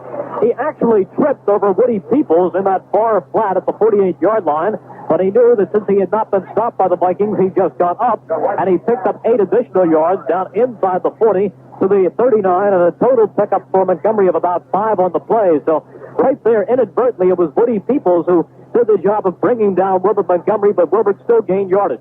Carl Eller, he's been in the league for about 55 years, and he should know the rules a little better. Once he saw Montgomery down, he sort of applauded it rather than jump on him. Billy Campfield comes in the ball game, replacing Wilbert. The Eagles have a 3rd down and 10 at the Vikings 39-yard line. 3 wide receivers in the game. Jaworski back, setting, looking, going over the middle, incomplete. Intended for Harold Carmichael down at the Vikings 20-yard line. Jeff Seaman was the man who got his hands on it. So Carmichael perhaps was open momentarily, but Jeff Seaman did an excellent job of reading that play, and you're not going to find many brighter middle linebackers than Jeff Seaman. He's been around for a long time, and he plays the pass, the run, it doesn't matter which, but he plays with a lot of expertise. Well, that ball is about 35 yards in the air, and although Harold did have some daylight, Ron Jaworski had to thread it through those linebackers, and when you're talking 35 yards and the speed that they have, it's a very difficult thing to do. So with 2 minutes and 8 seconds remaining in the half, the Eagles will punt the ball to the Vikings. Michelle comes in the ball game deep. To receive is Kevin Miller. He stands back at his own 10-yard line. It's a high snap, but Michelle handles it, gets away a short floating punt that goes down and out of bounds at about the 25-yard line. We will see specifically where they marked the football, but he did not get all of it. The punt is only about 14-yard line, a 14-yard punt. 14-yard punt, so when time is back in, the Vikings will take over on their own 25. There is the 2-minute warning. There's a timeout on the field with the score. The Eagles leading the Vikings 21-14. Oh, we've shared The good times and the laughter, after all that we've been through, no other deal will do. On Becker, show me style you do. On Becker, to me and you. We go so well together, me and you. And on Becker. no other beer uses more costly ingredients than Condecker. The choicest barley and richest imported hops give Condecker its distinctive smooth taste. Condecker, the most expensive tasting beer. After all that we've been through, me and you, no other beer will do. Nothing less will do. On Becker,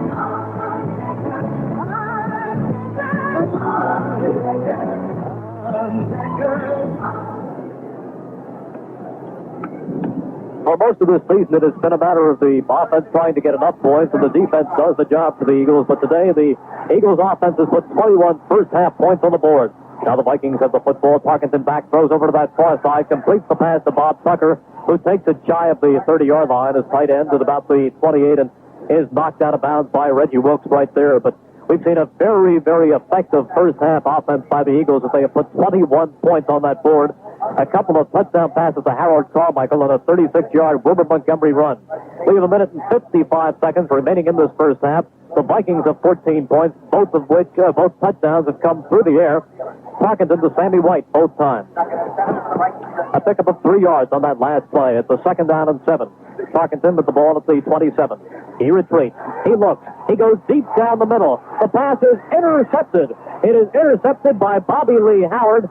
And the Vikings are going to contend that they have their hands on the football, but no way it was intended for Sammy White. But it is Bobby Lee Howard who went into the air at the 30-yard line of the Eagles 30 and puts the ball away. Interception for Bobby Lee Howard, and for him it is his 3rd of the year. Grant trying to throw the deep pattern, go for it all. He threw right into the coverage that time. The Eagles had double coverage downfield. Bobby Lee Howard, Randy Logan, they were all around the football, and actually any one of 3 people could have caught it. Good job by the Eagles right there. Sammy White, what he tried to do was try to grab an additional handle on that football and say that he had possession, but the official was right on the spot to make the ruling.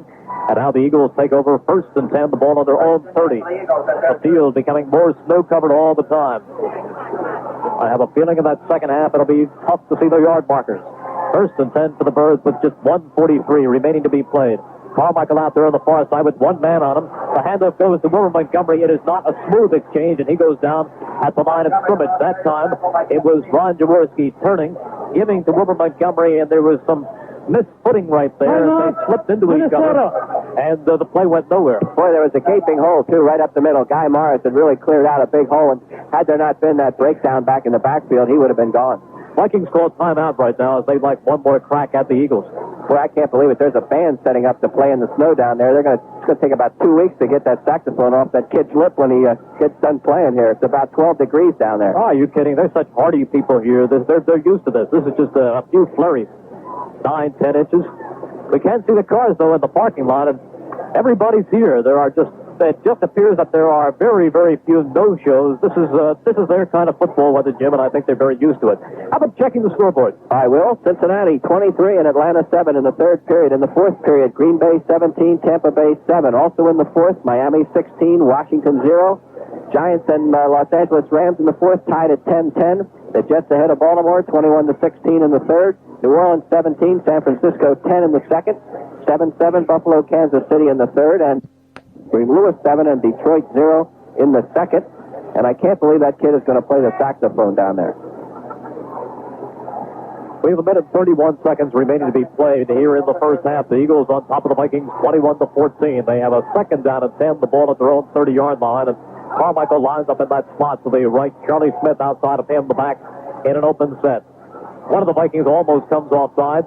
Jaworski gives off to Montgomery, who turns at the 30 and goes down at the 31-yard line, but there was a flag on the play, and they may have trapped the Vikings coming offside. I believe it was Carl Eller who made the premature jump that time. So that would be a break for the Eagles, who would like to keep the ball. It is offsides against the Vikings, and Carl Eller, the Eagles would like to eat up this clock. They're not going to try anything too daring right here. Oh, they may if they have a couple of seconds and can't get into too much trouble, but they would just like to eat up these remaining 1 minute and 26 seconds on the clock and go to this locker room with a 21-14 halftime lead. See if that defense can come out there in the second half. And Offside, 81, defense, there still it is. second down. The call against Carl Eller, so it is still second down, but now it is second down and 5 yards. For the Vikings, 5 penalties today for 35 yards in penalties. The Eagles have been penalized twice for 44, so it is a second down and 5. The football the Eagles have at their own 35-yard line. The wide receivers are split. The backs are in an open set as Jaworski wants to throw. Pumps left. Goes to Carmichael, who takes it at the Viking 40. Away from one man at the 35. Carmichael inside the 30 and down at the 26.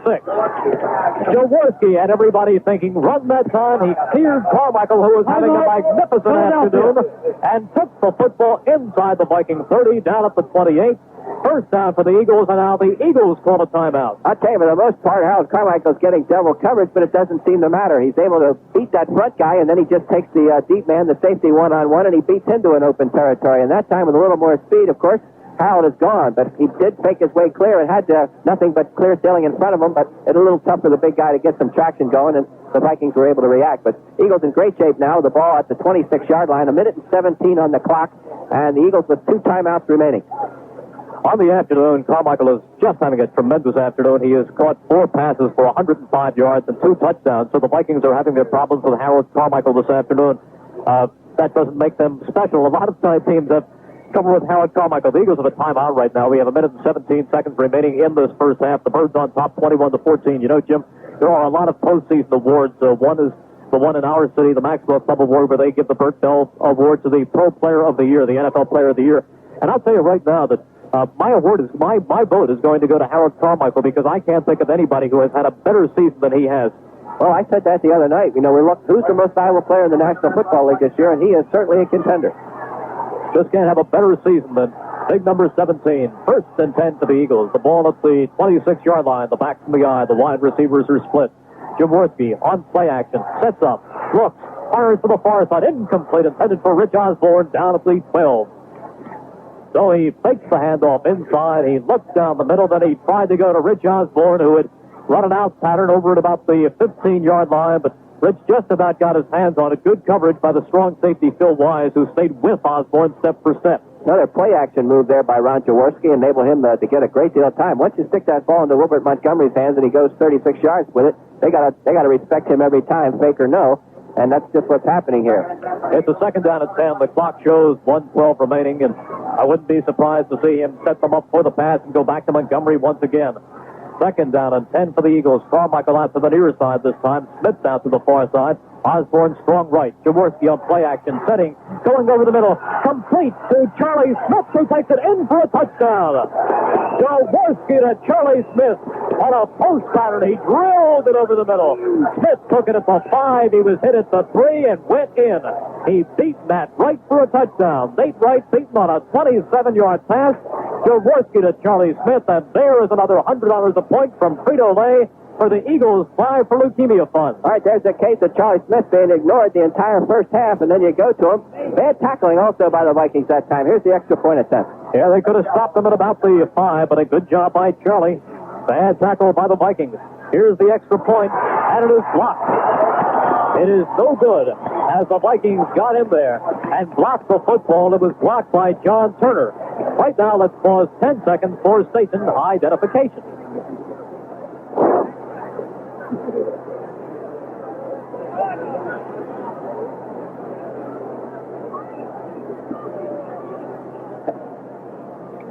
So the Vikings come in there and block the attempt for the extra point.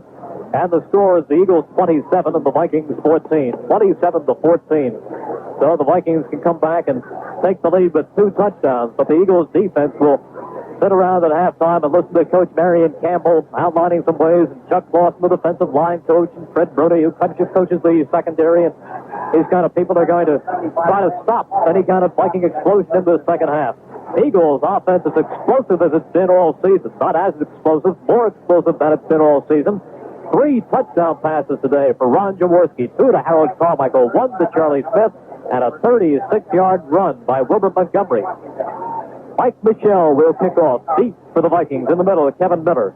To the far side is Robert Miller, and to the near side, Harry Washington. Clock showing 1:05 remaining to be played here in the first half. Michel kicks the football. It is low. It is not too deep. It is going to bounce at the 15, roll to the 10, and go out of bounds at the 4. So they will bring this football back, attach a 5-yard penalty, and kick it off all over again. Kickoff out of bounds, 5 yards, re-kick. The field now is taking on a little bit of a glaze. I guess maybe an inch or 2 of snow has fallen since the game started, and the field is heated, and it doesn't absorb the snow, or at least it doesn't lay on the grass. But by this time, though, there's a bit of a glaze forming, and I'm wondering if that isn't giving Mike Michel a little trouble as he approaches that football. I'm sure it is, because as you take that last plant of the foot, you have to have some kind of traction, and he just is not getting the traction right there. He's approaching the football almost tentatively. So now they'll move it back to the 30-yard line, and the Eagles' bomb squad will try to prevent any kind of damaging return by the Vikings here in the last minute and 5 seconds of the half. Eagles on top of the Vikings, 27-14. I mentioned earlier in the broadcast that the receivers do have an advantage. As difficult as that field is for them, it is more difficult for the guys covering them. The defensive backs cannot plant. And the offensive receivers are taking advantage of it this afternoon. Here's Michel's kickoff. It is low. And again, it heads out of bounds at the Viking 35-yard line. So they'll move it back. And Mike Michel stands at the center of the field with his hands on his hips. And he looks down and he looks up, but he just seems a bit exasperated. Louis Jamona goes over to Mike Michel and has a few words to him. And then Dennis Franks, who was the captain of the special teams, goes over and puts his arm around the shoulder of Mike Michel and says, "Don't worry about it. We'll get the job done. We don't care if you have to kick from the 5 or kick from the 1. Well, I tell you, there's a minute and 5 left, and 2 timeouts for the Vikings. They're going to get the ball up around midfield if they get any kind of decent run back here. Plenty of time for them to add some more points. That's absolutely true, and I don't think there's a quarterback in the National Football League who can use those timeouts and run that 2-minute drill more expertly than Fran Parkinson. He knows just how to make it work, as Green Bay found out last week, and so many teams have found out over the past 17 years. So now Mike Michel will be kicking off from his own 25-yard line, but you can see the way he is approaching the ball right now that he's not going to get too much foot into it. He's approaching it very tentatively. So let's see what the Eagles bomb squad can do right here. Michel hits it. Again, it is low, and again, it is heading over to the right side, but this time it is taken by Robert Miller at the 30 to the 35, and he has run out of bounds at the 42 or 43-yard line. And a flag goes down over there, I believe, and we could have a personal foul against one of the Eagles for hitting him late. There is a flag on the Eagles. It could be against Orrin Middlebrook over on that far side. Somebody hit him late. And that's something that the Eagles could ill afford. I was just about to say, they're going to step off the 15 yards right here. I was just about to say, considering where he kicked the ball from, the Eagles could be in a lot worse shape. But then a 15-yard penalty, a personal foul. There are no two ways about it. It's a dumb thing to do. Late hit, out of bounds, number 81, defense, first down. It is against Orrin Middlebrook. It's a dumb thing to do, and it cost the Eagles 15 yards. And now the Vikings operate in good field position. There is the Eagle 42. Parkinson splits the wide receivers, wants to throw on first down, goes over to the far sideline, incomplete. Ahmad Rashad was separated from the football by Herman Edwards, and Herman is not playing tentatively at all. Absolutely not. Rashad had a chance to catch that ball, and Herman Edwards, who wasn't over there in time to break it up, just drove right into Rashad chest high and knocked the ball free. We have 57 seconds remaining to be played here in this first half. Eagles on top of the Vikings, 27-14. Parkinson breaks them from the huddle. Out to the far side goes Rashad. Out to the near side goes Sammy White. Parkinson backs up, wants to throw. goes over the middle, completes to Ricky Young, who takes it across the 35 and goes down at the 32. Drew Mahalik made the stop right there. Timeout, Minnesota. Minnesota's going to take a timeout right here, and he may be about a yard shy of the first down. We'll see exactly where they spot it, but from here it looks to be just about a yard short. And we're going to get a timeout called by the Vikings. They now have one remaining. Ball on about the 33-yard line. They're going to bring in the chains and take a look at it. 50 seconds remaining to be played here in this first half. But the Eagles' offense has looked about as healthy today as it has this entire season. It is a first down. It just has the first down, but first down yardage is not a big thing at this point. Eagles would like to come in and dump Mr. Tarkenton or pick one off instead of letting them come down to the field goal territory for Rick Danmeyer. The Vikings are very anxious to see how Rick Danmeyer reacts when he has his first challenge this afternoon, because he blew one last week, a 21-yarder, which would have won that game in overtime against the Green Bay Packers, and he blew an earlier one from 32 yards away. But they say he's a tough kid, and he can come back. First and 10 for the Vikings. Just one setback. That's Chuck Foreman. Young is on a wing left. Parkinson throws quickly to Rashad, who takes the pass inside the 30 and runs out of bounds at the Eagles' 28 to stop the clock. And again, it is Drew Mahalik back in the game and running him out of bounds. Rashad's intent all the way was to step out of bounds there. A 4.5-yard gain, I guess. Stops the clock. It uses up just 4 seconds. 46 seconds remaining to be played here in the first half. The football is spotted inside the Eagles' 30, down at the 28. That completion ties Fran Tarkenton with Sonny Jurgensen for the all-time record of NFL completions in one season at 288. Tarkenton back again, fires to that far sideline and again gets Rashad. This time he takes the football and goes out of bounds at the 23-yard line. So he breaks the record right here. Fran Tarkenton has now completed more passes in one season than anyone in NFL history. They're not exactly picture-perfect passes. Little short out, flutter balls. So pickup right there of about 3 or 4 yards. Pass was incomplete. Second foot came down out of bounds. Well, as you can hear from the official, here at the stadium, they had already announced that Tarkenton had broken the record, but the official says nope, that the second foot of Ahmad Rashad came down out of bounds, and now the Vikings will have a third down and 6, the football at 28, and Tarkenton has only tied the record, but I think he will break it.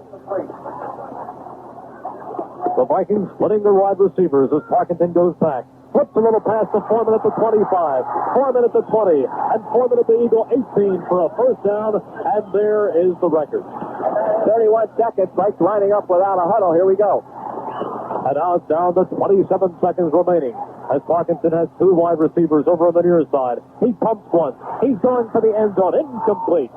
The pass was intended for Sammy White in the end zone, but he was well covered on the play. Back with him was Bobby Lee Howard, matching him step for step. And it will stop the clock with 19 seconds remaining in the half. It'll be a second down and 10 for the Vikings. The football inside the 20 at the 18. Parkinson on the afternoon has completed 15 of 25 attempts for 123 yards, 2 touchdowns, and 1 interception picked off by Bobby Lee Howard, his third of the year. It's a second down and 10 for the Vikings. Vikings going with 3 wide receivers as they pulled their tight end. Parkinson back, setting, looking left, going for the end zone, incomplete. Intended for Ahmad Rashad. Herman Edwards was back there with Rashad, but he had the inside on Edwards, Jim, and had the pass been delivered, I think the Vikings could have added 6 points. Well, I tell you, he's a guy to watch. Rashad just put a great move on Herman Edwards. In order to get to the inside, he actually came back toward Tarkenton about 4 or 5 yards and then turned it back up. But that's how he maneuvered to get position, and he just is one of the great ones at getting in that perfect position. And what he'll do is, just when you'll think you have him inside, he'll turn to the outside and take one in that far corner. Good pressure that time by Dennis Harrison on Fran Tarkenton. It is a third down and 10 for the Vikings as Tarkenton backpedals. Looks, sets, rolls away, floats the pass, intercepted by the Eagles. Intercepted by Berge. Berge to the 15, 20, 25, 30, 35, 40, still on his feet. A midfield 45 down into Viking territory at the 42-yard line. finally brought down by Mick Tingelhoff as the gun goes off. So Bill Berge intercepts the pass and took a long run with it, and the Vikings do not come up with the points right there. The gun sounds. That's the end of the half with the score. The Eagles leading the Vikings 27-14. Louis Jamona is deep into the far side for the Eagles, and Billy Campfield to the near side as Rick Danmeyer tees up the football. The Eagles offense would like to just control the football as much as it possibly can here in the second half and not give that Vikings offense a chance to operate. Here's Danmeyer's kickoff. It is low, and it is skidding and bouncing at the 20. And rolls beyond the Eagles, and is picked up by Jamona at the 5, running laterally to the 10, and down goes Louis Jamona at the 12-yard line. So the Vikings got a break on a poor kickoff that hit it about the 30 and dribbled its way through the two Eagle men, dribbled its way between Jamona and Billy Campfield. Jamona had to go back there and pick it up at the 5, and he got it back to the 12. Well, all right, ball possession becomes very vital here. The Eagles now with the ball on the 11-yard line. They'll want to get it out at least a couple of first downs before they punt if they have to punt. Snow is falling a little heavier right now. The field, of course, getting a little slipperier. Fred McNeil was the man who made the tackle on the kickoff. Jaworski brings up the Eagles and sets both wide receivers out to the outside. They're to the near side with Carmichael in that slot. The running backs are in the eyes. Jaworski turns and gives, and up the middle comes Wilbur Montgomery. He comes across the 12 and up to about the 14-yard line. A pickup of about 2 for Wilbur on the carry. It'll bring up a second down and 8. Dick Vermeil talked about a low-risk offense, and here in the second half, he would like that offense as low-risk as possible, but at the same time, he cannot afford to sit on the ball because you know how the Vikings can come back. Parkinson has brought many a team back. Second down and 6. The pickup of 4, they say. The wide receivers are split. The running backs in an open set. As Jaworski turns, gives off to Hogan, who tries a sweep. He comes across the corner, crosses the 15, and goes out of bounds at the 18. Fred McNeil and Bobby Bryant did the job of banging him out of bounds. But a good pickup right there by Hogan, who showed some good balance. Jim, I think as you look down, you can see the way his feet were sliding on the ice. Eagles don't ordinarily like to throw the ball when they're down this deep in their own territory, but Bobby Bryant is really playing way off of Harold Carmichael on the corner, the left corner out here. And the quick out pattern, certainly the way it was played the last couple of downs, is wide open, and it looks like it's wide open again. Well, he could do that, or he could go to his tight end, Rich Osborne. Let's see, or he splits his backs. He could flip to one of those. Jaworski on a long count. Does he put it in the air?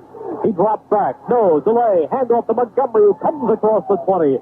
Up very close to the first down yardage at the 21 or 22.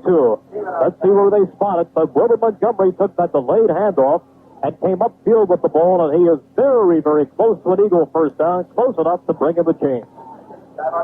Jaworski will do that, and one of the things that makes that play very often is having Mike Hogan around, one of the better blocking backs in the National Football League. They stretch the chains, they take a look, first down Eagles. They get a break as the football just reaches the chain. So when you are trying to control that football, that's a big play right there. And they are away from that dangerous territory where they started this drive in the shadow of their own end zone. Having it across the 22. 13:47 remaining in the third quarter. Eagles leading the Vikings 27-14. Earl Reese and Jim Barniak happy to send you all the action from snowy Bloomington. The back skipped out of the open set. Now coming in motion to the near side is Charlie Smith. Jaworski goes to the pitch right to Montgomery, who cuts inside at the 20, comes forward to the 24, and then he is grabbed and thrown back. Bill Wise, the strong safety, comes up and grabs Robert, and he minimizes his gain. Only 1 yard on the carry by Montgomery. Good pursuit that time by the Vikings. They've been burned on that pursuit the last time Wilbur carried the ball in a similar play. He cut it back and turned it the other way for a long gain and a touchdown, but that time they filled all the holes well. That was a 36-yard touchdown by Wilbur in that second quarter. Eagles other 3 touchdowns have been on the pass. 2 to Carmichael and 1 to Charlie Smith. Now they put in 3 wide receivers. Second down and 9. Jaworski again in a delay and getting good running room. Up the middle comes Mike Hogan, and he leans forward, doesn't quite reach the 30, but comes up to about the 28 or 29 before James White makes the stop. So Jaworski likes to give them a passing look and then go with that delay, either to Montgomery or to Hogan. We got some final scores here, Merrill. Miami 16 and Washington 0. Green Bay 17 and Tampa Bay 7. This is a very interesting situation for the Eagles right here. They have 3rd down and 2. Rich Osborne, the tight end, comes back in the game. The wide receivers split. The running backs are set left. Does Jaworski puts the ball in the air? He intends to. Fires the pass, and it is incomplete. Intended for Richard Osborne, and it goes off his hands. In fairness to Osborne, he had to leap to try and catch that ball and just fire out as far as he possibly could. Jaworski rolled out and just overthrew Osborne. Maybe threw it a little bit too soon. Carl Eller, of course, was applying the pressure, and it's easy for us to say way up here. But that big guy coming down on you, and Ron tried to thread it there a little bit too quickly before Richie Osborne was in position. But he was open. All right, here's the punt by Michelle. He gets it away. It is high, and it is floating. And Kevin Miller looks up at the snow, and he takes the football at the 30, does not take a fair catch, comes forward, falls across the 35 and up to the 36, and there he will stop. Louis Gambona makes another tackle. A 40-yard punt by Mike Michelle that time, and he is doing a fine job. He's getting the ball up, and the Vikings are not coming up with the run back. There's a timeout on the field with the score. The Eagles 27, the Vikings 14. At Dodson. The Eagles are leading the Vikings 27-14. That drive by the Eagles used up 3 minutes and 5 seconds on the clock. So now the Vikings will get their hands on the ball offensively for the first time in the second half. And they take over at their own 36-yard line. 1st and 10 for the Vikings. Parkinson lines the wide receivers left, gives off and a handoff to Chuck Foreman, who comes off left tackle, up for about 3 yards before he is hit by Dennis Harrison and Charlie Johnson. Dennis Harrison is a defensive end, a rookie who comes out of Vanderbilt, and I am amazed at the improvement in Dennis. This summer, Jim, watching him at training camp, I got the feeling that Dennis just had a lot to learn. The innate ability was there, as the coaching staff said, but he is learning in a hurry. Dennis had a funny line at the Bakers Club last week. The Bakers Club honored Carl Hairston as the Defensive Eagle of the Year, and Dennis said, hey, we got 3 games to go, and I'm really coming on. He is. Jack Edelstein tells me that Foreman's carried 9 times for 42 yards. The handoff again goes to Foreman, and this time he comes forward, but not much. Bill Berge makes the stop, and Foreman goes down at about the 40. The yard marker is becoming more and more difficult to read as the field is becoming more and more white. They do a good job of keeping the snow off the field before the game. As we told you before, they have blowers underneath the tarp, and the field may get icy, but it does not get white. But right now, the green is being replaced. It is a 3rd down and 6, and the wide receiver split. Handoff on a delay to Foreman. Off left tackle, and forward he goes. Close to midfield on a Viking first down. Carl Hairston makes the stop. That time, Parkinson set up the pass. He went to Foreman, and Foreman did the rest. Well, that's what makes the guy such a great quarterback. You just no way you can figure him out. He throws the football all over the place for 2 periods and then starts out in what looks like an obvious passing situation here and tucks it into his big running back who gets the first down. That's absolutely right. He can have the worst game in the world and still find a way to beat you in the final seconds. Vikings show both wide receivers out to the near side, right in the slot. He gives off on a reverse, and around with the football comes Ricky Young. Ricky Young goes down inside, down at about the 46-yard line. Ricky Young was the recipient that time of a reverse. It was Robert Miller taking the handoff, giving off to Ricky Young as he raced to his left. Young turned it back to the right, crossed midfield, and came down to the 46-yard line of the Eagles. But all things considering, the Eagles did a pretty good job of containing that and stopping it for a minimum gain. It is a 2nd down and 3. That could have been trouble right there. Parkinson spins, gives off inside, and down goes Robert Miller. Robert Miller gains very little right there. And Ricky Young, he just happened to think he's not even the best runner in his own family. He's got a pretty famous nephew by the name of Walter Payton. Both uncle and nephew played in the same college backfield. Jackson State. Good. He's got a famous cousin, too, Robert Brazil, the linebacker for the Houston Oilers.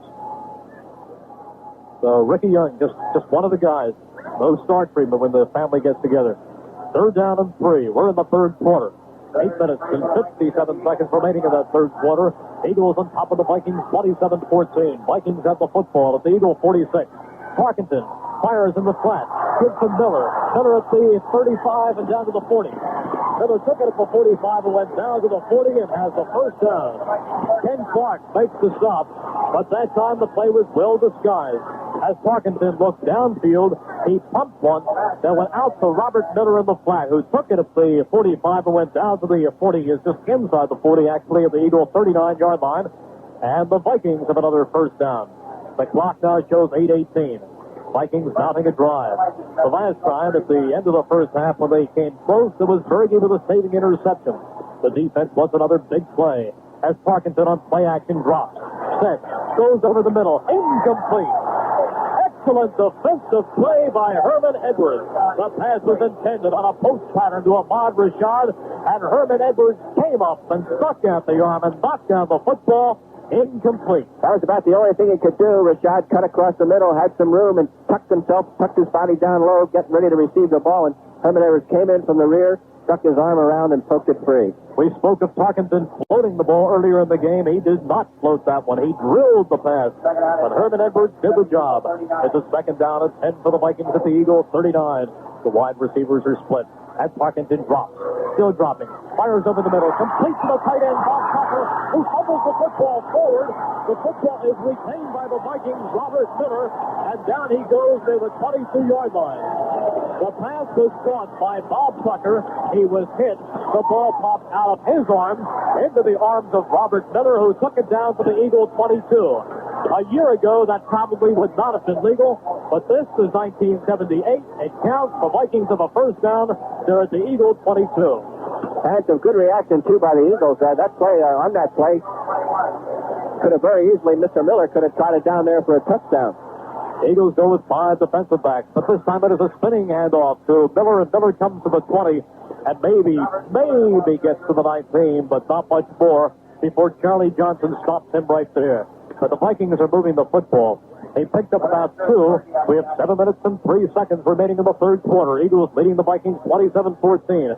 Johnny Outlaw is in the ball game for the Eagles in place of Bobby Lee Howard.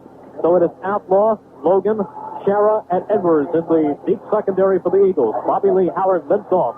John Outlaw in his place. Second down and 8. Parkinson, play action, looking left, firing deep into the end zone. Pass batted in the air off the hands of Ahmad Rashad, incomplete. Herman Edwards again had good position. Rashad had a shot of it, but it went off his hands. But Herman Edwards is having a tremendous game.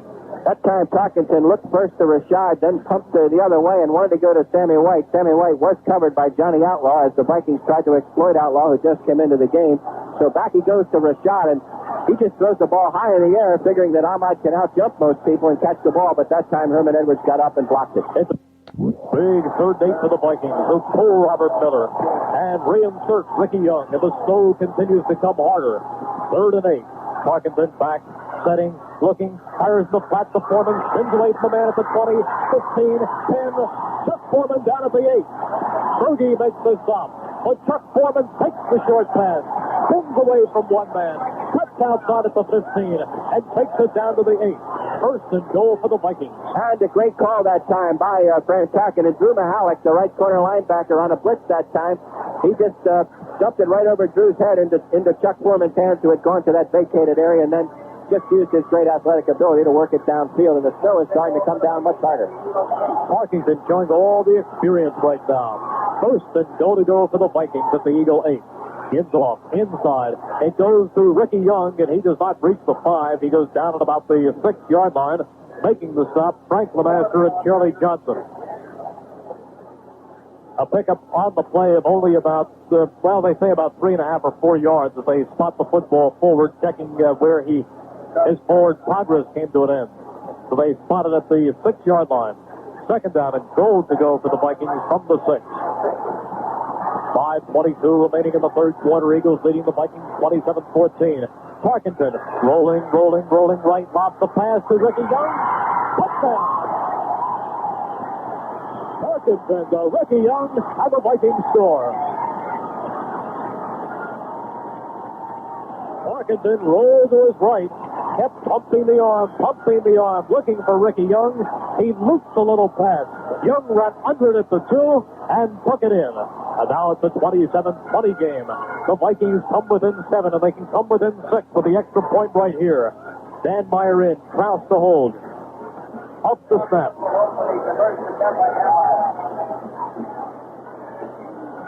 So the Vikings trying for the extra point. The kick is up. There's a flag on the play. The kick is good. There is a flag on the play. The kick was good, and I believe it'll probably be an offside against one of the Eagles this time. And let's wait and see.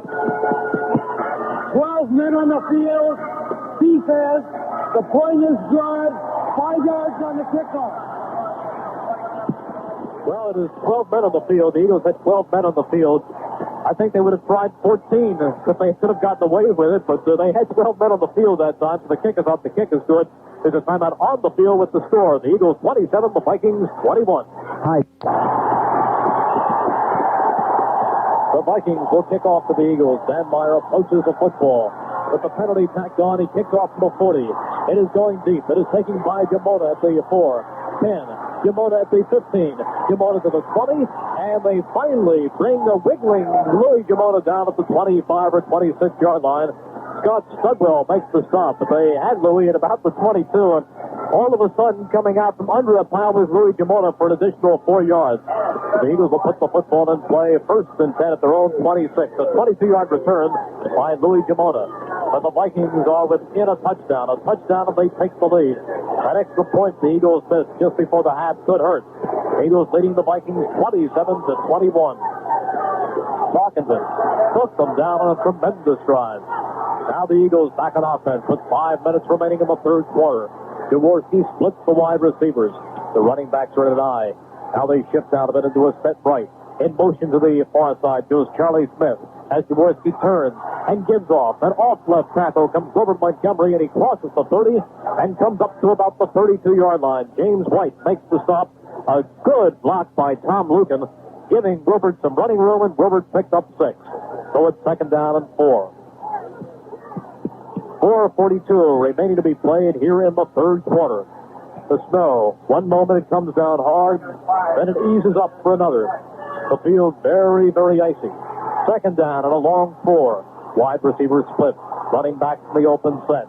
Jaworski looking, dropping, setting, going over the middle, looking for Carmichael. Almost intercepted, incomplete. Almost intercepted by Tom Hannon, who had the best shot at it. Jaworski wanted Carmichael on that left sideline. It did not work. Well, he faked short as Howard Carmichael beat Bobby Bryant, and then Ron Jaworski tried to lay it in there, but Tom Hannon came over in great reaction that time and broke it up, almost intercepted it.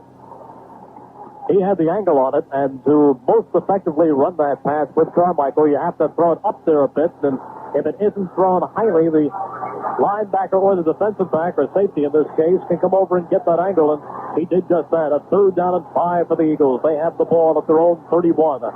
The running backs are split. The wide receivers are split. Jaworski back, setting, looking up the middle. He's going to run. Jaworski to the 35, and he slides down at the 38-yard line. He has just enough for an Eagle 1st down. So Jaworski took the drop. He saw the center of the field wide open, and he rolled upfield. But there is a flag down at the 25-yard line, and I think it's going to be holding against the Eagles. Well, the Vikings are certainly raising their fist in jubilation to indicate that it is against the Eagles, and now we see that it is as both teams are walking back towards the 20-yard line. Well, that's going to hurt. No question about that as they step off the penalty yardage, because Jaworski did have a 1st down. Instead, they will spot the football at the Eagles 21. So it will give him Holding number 76. Offense, 3rd down. the holding penalty against Gary Sizemore, and it's going to bring up a 3rd down and about 15 and a half.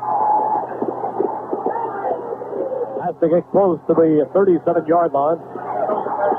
This time they go with 3 wide receivers. Carmichael in a slot to the left. Outside of him is Kenny Payne. Out to the far side is Charlie Smith. The running backs are wide open on the long count. Jaworski back. Set. Being rushed. Rolls to his right. Flags go down. Fires incomplete.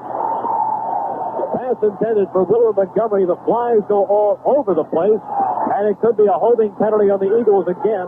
But I wouldn't blame an offensive lineman who was caught for holding right there.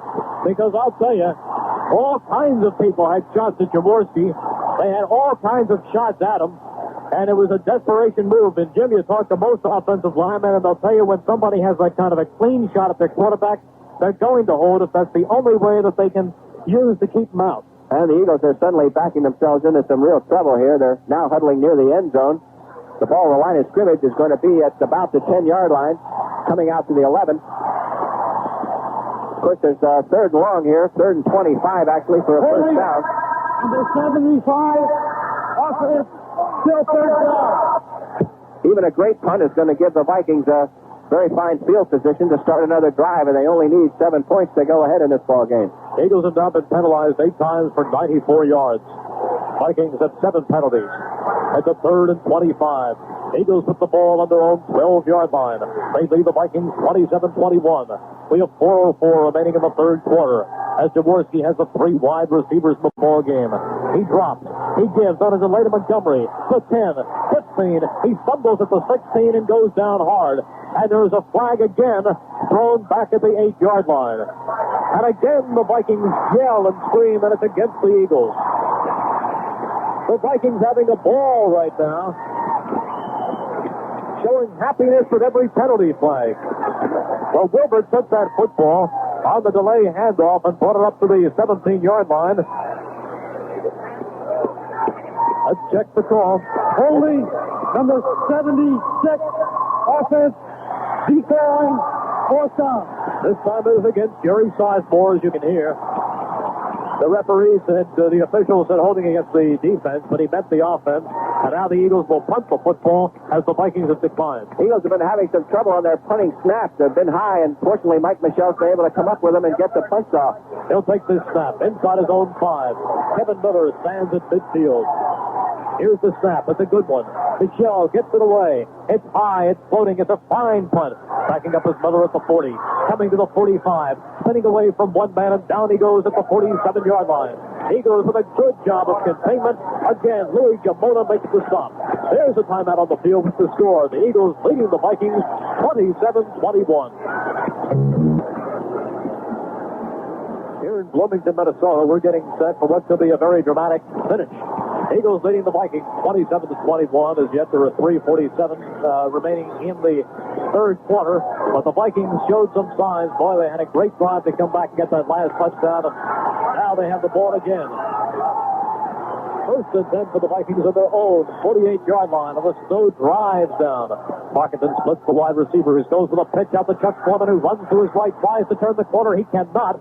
He is shoved out of bounds by a fast-charging Dennis Harrison and picks up only 2 yards. Jim, how about some scores? Well, these are all finals. The Jets 24, Baltimore 16, Miami 16, Washington nothing, Cincinnati 37, Atlanta 7, Green Bay 17, Tampa 7. Los Angeles 20 and the New York Giants 17, and the Rams are in the playoffs. They clinched their division, the Western Division of the NFC. Right here, it's 27-21. Dennis Harrison showing very good quickness getting over there on that left outside, but the play was strung over by Reggie Wilkes. It is a second down and 8 for the Vikings. The ball just shy of midfield. In motion to the near side goes Ricky Young.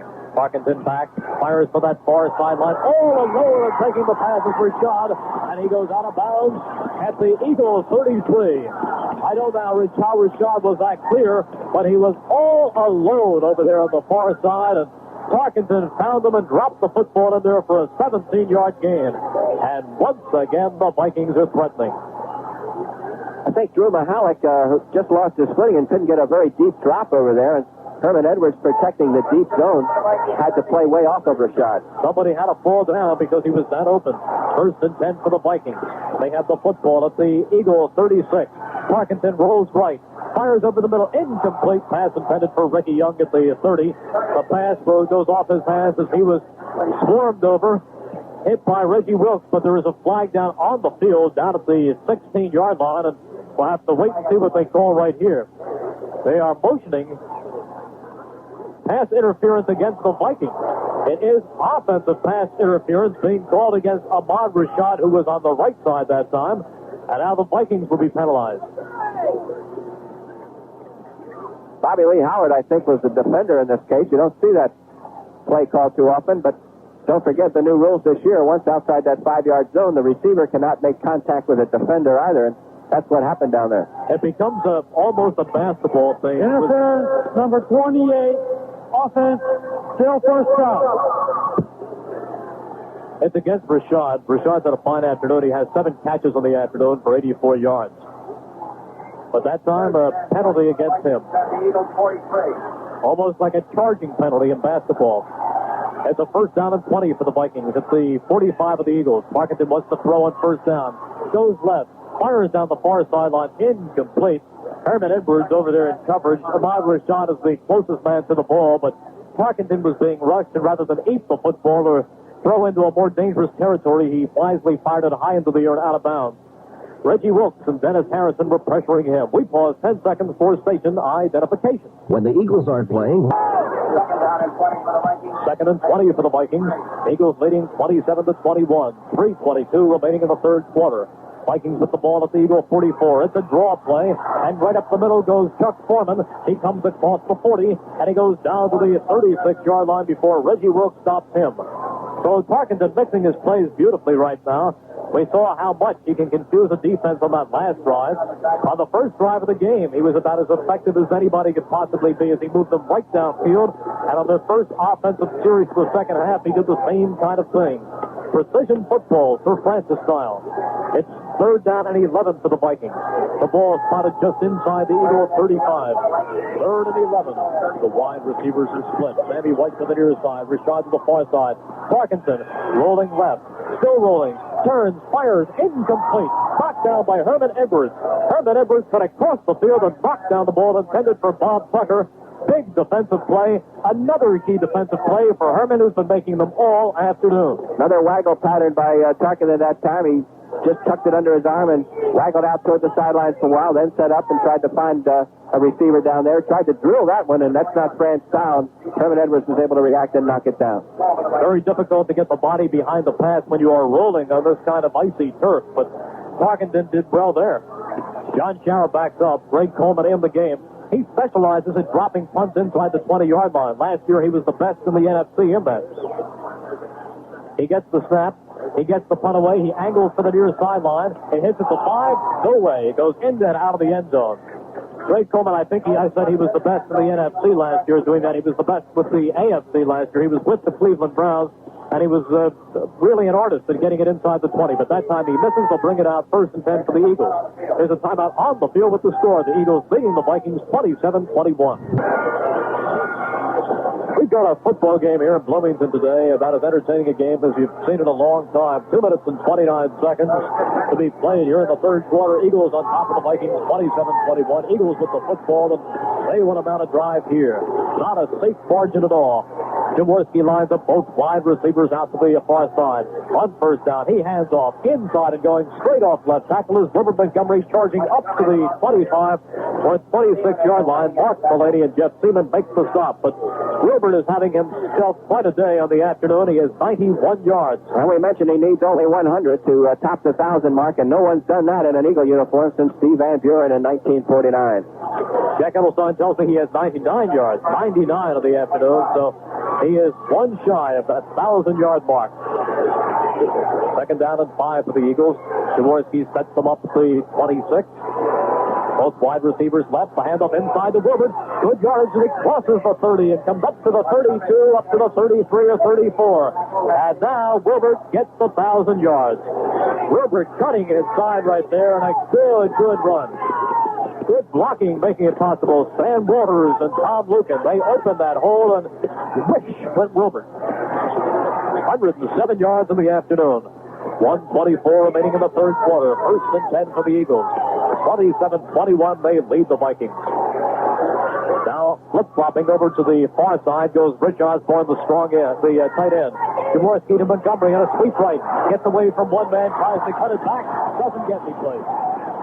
Wilbert Montgomery started out to the far side, tried to cut it back to the inside where the outside was closed, but the Vikings were there to grab him, and he goes no place. Vikings really looking for that cutback move now out of Wilbert. He's already burned him once for one touchdown, a 36-yard run, and Fred McNeil, he's watching them all the time and anticipating that play.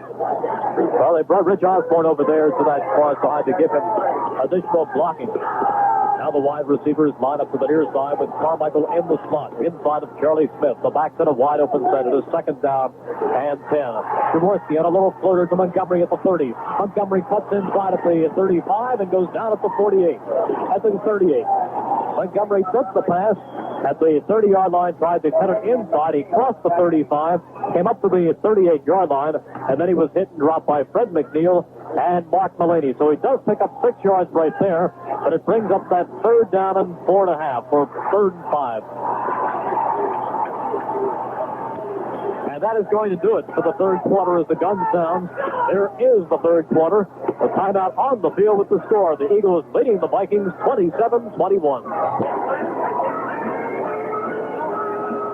At the end of the quarter today, the Eagles were leading the Vikings 14-7, and then at the half they led the Vikings 27-14. Now we have just passed the 3-quarter mark, and the Eagles are up 27-21. But all that counts is what the score reads at the end of this one. Getting set for action here in the 4th quarter. Snowy day in Bloomington, Minnesota. 27-21. The Eagles, they have themselves in a 3rd and 5. They have the ball at about the 38-yard line. Their own 38.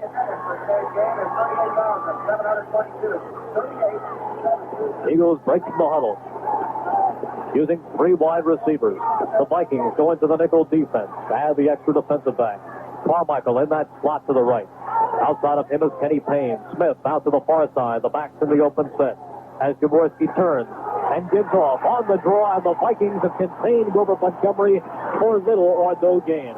They were reading it that time. The Eagles tried to go with the draw to Wilbur Montgomery. They set up the look for the pass. They went on the delay to Montgomery, and Jeff Seaman says, Wilbur, you stop right here. Carl Eller, too, played a big role there. He took an inside loop, and when he did that, he ran right into the hole and plugged things up and bumped right into Wilbur.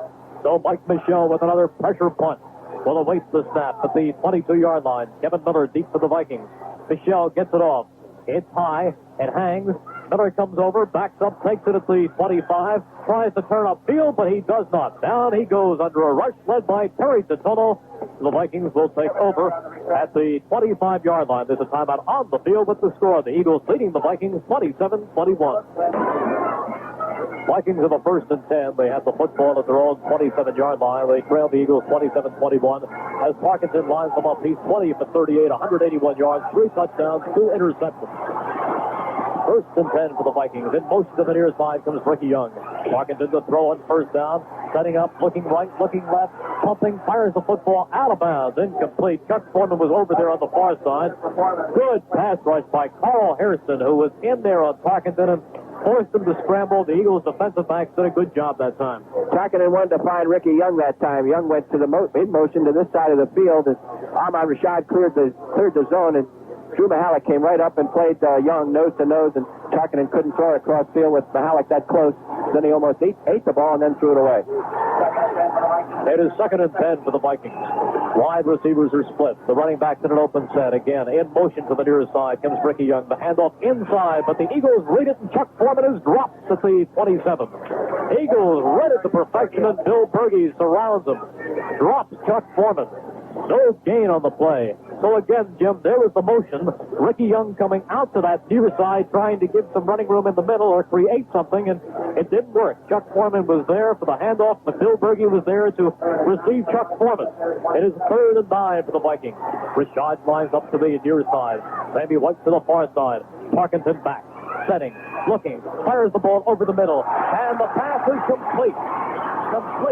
Up at the 45-yard line with Sammy White for a Viking 1st down. Great catch by Sammy White. Had to take it almost on his back. Pass barely reached him, but he did get his hands on it for a 16-yard gain. Big completion right there for the Vikings. That hurt. 1st and 10 for the Vikings as they move upfield. They have the football at their own 44-yard line. They trail the Eagles 27-21. We have 12:58 remaining in the 4th quarter. Parkinson to throw on 1st down. Scrambles left. Scrambles right. Floats the pass over the middle and drops harmlessly with nobody around it. Intended for Chuck Foreman, but it is incomplete. Dennis Harrison with good pressure. I'll tell you, Fran Tarkinen going to his whole bag of tricks here, calling on all 18 years experience, just trying to pull off another touchdown here. That time he had nobody to throw to, held the ball as long as he could to avoid that rush, and then finally dumped it off into an open area. And he always gets it close enough to a receiver to avoid the penalty. Well, the Vikings quarterbacks this season have been sacked 27 times, and The Eagles would like to make that 28. They have not reached Prentice so far this afternoon. They have pressured him intensely a few times, but they haven't gotten them yet. They love him. Parkinson backs up. Second down and 10. Fires over the middle. Intercepted. Intercepted by the Eagles. Randy Logan, and he turns it back upfield, and he goes down at the Viking 46-yard line. First down for the Eagles. Big play. The pass was intended for Sammy White. Randy Logan steps in front of Sammy White, picked up the interception. There is a timeout on the field with the score. The Eagles 27, the Vikings 21. First and 10 for the Birds. Jaworski lines up with both wide receivers left.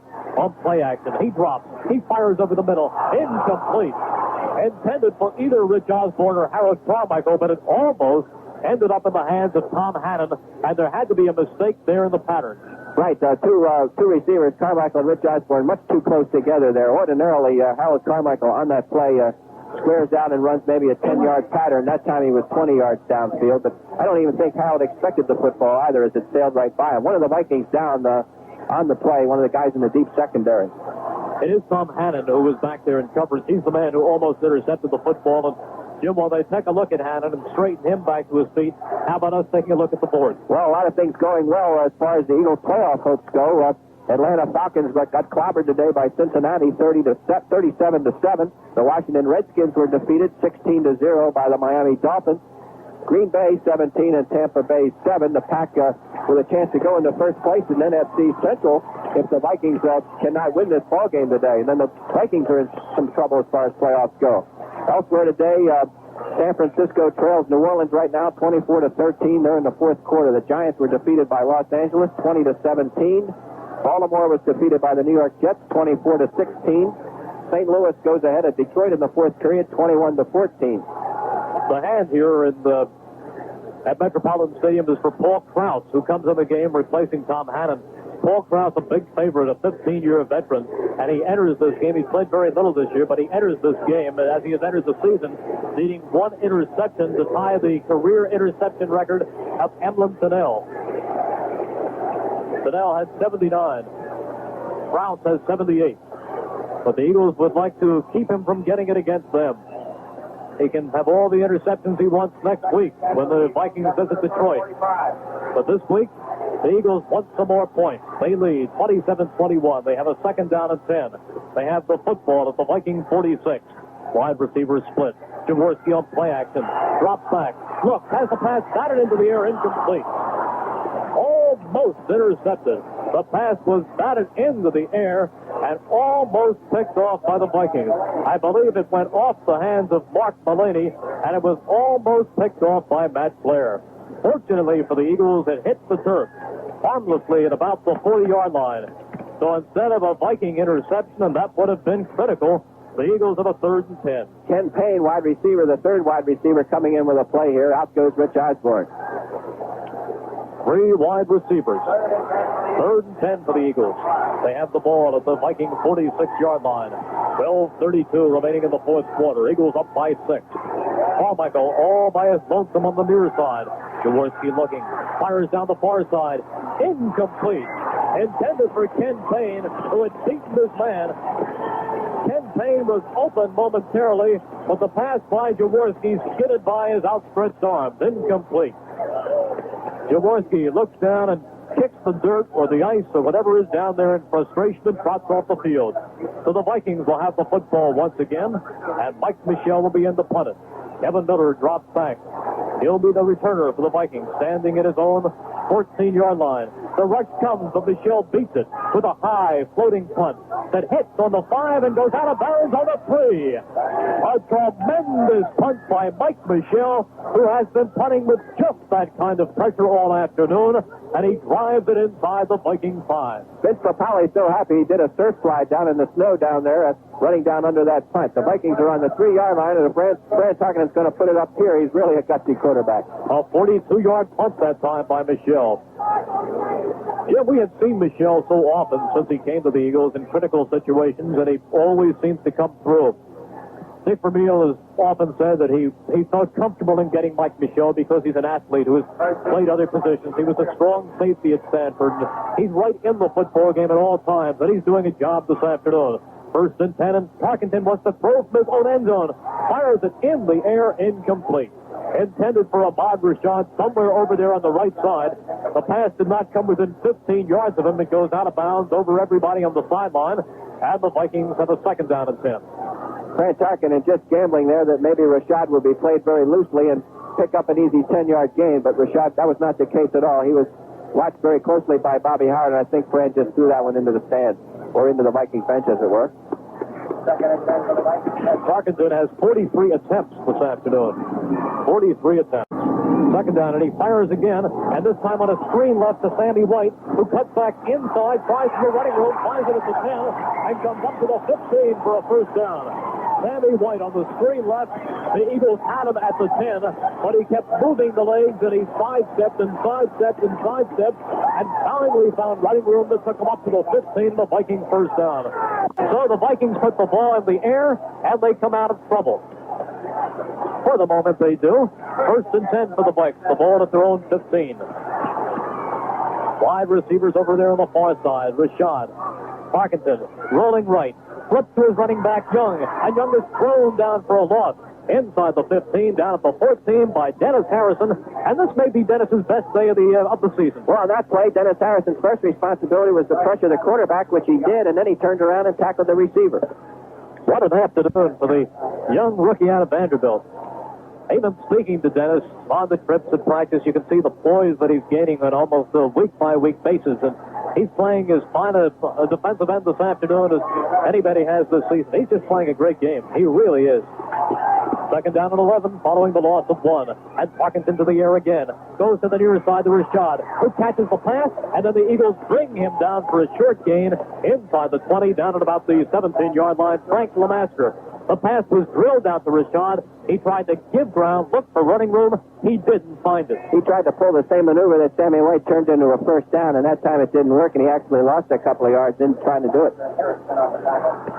If ever there is a quarterback who can come up with these critical third downs, it's Mr. Tarkenton out there. 45% of the time they've converted on third downs. Robert Miller comes in the ball game. It's a 3rd and 8 for the Vikings as Parkinson drops. Parkinson looks.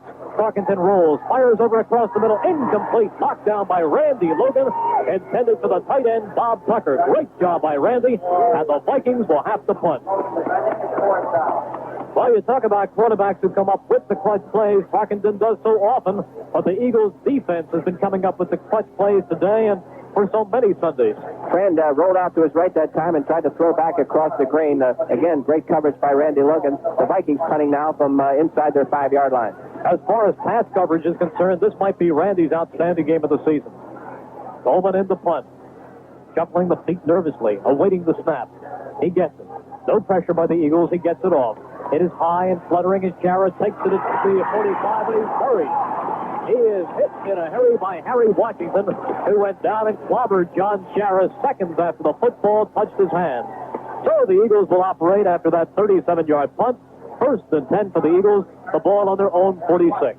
Some other scores. Seattle running it up against Cleveland, 21-0 in the second period. And New England 7 and Dallas 3 there in the first period. Pittsburgh 3 and Houston 0. That one just starting. And another final in now, Kansas City 14 and Buffalo 10. New Orleans 14, San Francisco 13. They're in the fourth period. Jim Jaworski is going to be out of the game right now. He bruised his hand, we understand, in that last series. And John Walton, his backup, is in the game. Jim Gallagher pops in to tell us. And now the Eagles are going to have to go with John Walton. John Walton is a quarterback without much game experience in the National Football League, but he has one of the strongest right arms. He is a guy who works very hard. He studies his game films, and Dick Vermeil has said repeatedly, I think the Eagles are very fortunate to have a backup man as capable as John Walton. Well, John Walton, a very likable guy who certainly puts in a lot of time and doesn't get very much credit and doesn't get very much recognition. And be a great opportunity and a great boost for the whole club to see John come in here and get the Eagles some more points. They'd sure love to have more points and make the Vikings have to score at least twice. We have 10 minutes and 2 seconds remaining to be played in this game, and the Vikings offense has had their chances. A couple of big Eagles punt plays have started the Vikings back pretty far in their own territory. That last drive made them start in their 3, and they took it out. But now the Eagles want to sustain some offense. They want to eat up some seconds. There are 10 minutes and 2 seconds remaining in the fourth quarter. Eagles leading the Vikings 27-21. Here's Walton's first play with the Eagles having the ball on their own 46. He turns and gives to Montgomery, who finds running room off left tackle. Montgomery across midfield. Montgomery down at the Viking 48. Fred McNeil makes the stop. You talk about the passing. You talk about going from Jaworski to Walton. You talk about the timing with receivers. But one thing you have to remember is there is a great deal of timing on the very handoff play itself. Absolutely. Of course, these conditions don't make it any easier. Second down. Wilbur looked like Moose DuPont going through that line that time. Second down and 4. The Eagles in a spot left. Osborne, the tight end, strong right. The back's in an open set behind John Walton, who puts Charlie Smith in motion to the near side. Then he turns and gives off to Hogan, who finds big running room. And he cracks down inside the Viking 40, down to the Viking 38. Good blocks by Stan Walters and Tom Lukin and Guy Morris. And now the Eagles have a first down. They're on the move. The snow continues to fall. 9:08 remaining to be played here in the fourth quarter. Eagles leading the Minnesota Vikings 27-21. They want some more points. They want at least 3 more. Vikings can tie them with 1 touchdown and take the lead with a touchdown and an extra point. So the Eagles want more. John Walton in there at quarterback trying to drive them in. He splits his wide receivers. He splits his running back. Now in motion to the near side comes Charlie Smith. Walton turns, gives to Montgomery, who comes off left tackle for short yardage. Maybe a gain of 2, but not much more. Fred McNeil makes the stop. Eagles pecking away here, getting 3 yards at a clip, and of course eating up that clock. 8:27 to go now. They've already killed them better than 3 minutes on this drive. It's a second down and 8. Football sitting in the mud at the center of the field. But it's inside the Viking 40, down at the 37-yard line. It is a second down and 8. Walton, running the series, has yet to throw a pass. Carmichael out to the near side. Out to the far side is Smith. The back shift out of an eye. They're in an open set with Montgomery right. Hogan left. Handoff to Hogan, who bounces off one man, but then the Vikings have him and they throw him back. Tom Hannon makes the stop, helped out by Matt Blair. So that time, John Walton tried to make them think fast, go with the delayed handoff that has worked in the past to Mike Hogan, but that time it does not. It'll bring up a third down and 8. And this time, Walton will almost surely put the football in the air. Kenny Payne comes to the game, and the Eagles will try it with 3 wide receivers as Richard Osborne trots out. Third down and 8. 7.5 minutes in the fourth quarter. 27-21 the Eagles. Payne comes out to the near side. Carmichael in that slot. Smith now to the far side. Backs in a wide open set. Walton with his biggest play. He's dropping. He's setting. He fires the pass. Incomplete. Intended in the near side to Mike Hogan. Even if he caught it, he would not have had the yardage for a first down. Bill Wise is over there in coverage, but Hogan, the fullback, reached down. The ball went off his chest. Incomplete. The Eagles will have to punt. John didn't get set up very well that time. He was still backpedaling when he threw that football, and that's a heck of a way to have to throw a completion. He threw it low in the ground, and Eagles are going to be punting here. He was, and Michelle will take the snap from Dennis Franks at his own 48-yard line. Gets the punt away. It's high. Kevin Miller watches it. It bounces at the 10, and they will mark it at the 10-yard line. Eric Johnson was down there in coverage, but the punt goes out of bounds just inside the 10-yard line, and Mike Michelle puts the 27-yarder out of bounds, and he does the job again. That is twice in succession that Mike Michelle has made the Vikings start their drive inside the 10. Last time the 3, this time the 9. What a beautiful place for a turnover here, Merrill. Grant Tarkin indicated on that last drive that he'll throw it from anywhere. He threw 2 passes out of his own end zone and got the team out from that field position when they were starting on their own 3. So he's going to put it up. He's already been intercepted 3 times, but usually when he's under the most pressure, he seems to perform at the best. He does that. He has Ricky Young in there, one running back, Chuck Foreman the other. Worked most of the day with those 2, although we have seen Robert Miller on occasion. They've stayed pretty much with the same guys, Ahmad Rashad and Sammy White. Sammy White playing an excellent game. Rashad has made some big catches. Sammy White has received a couple of touchdowns. Ricky Young has a touchdown reception. As far as the Eagles are concerned, a couple of touchdown passes to Harold Carmichael. 36-yard run by Wilbur Montgomery. Charlie Smith has the other Eagles touchdown. So now the Vikings have the football, and when time resumes, they will put it in play just inside the 10-yard stripe, their own 10-yard stripe. As the skies darken some more. 27, 21. The Eagles trying to nail down their biggest win in many, many, many years. Parkinson lines up the Vikings. Splits the receivers. Drops back. Almost slips. Fires over the middle. Completes the pass to Bob Tucker. And Tucker goes down at about the 15.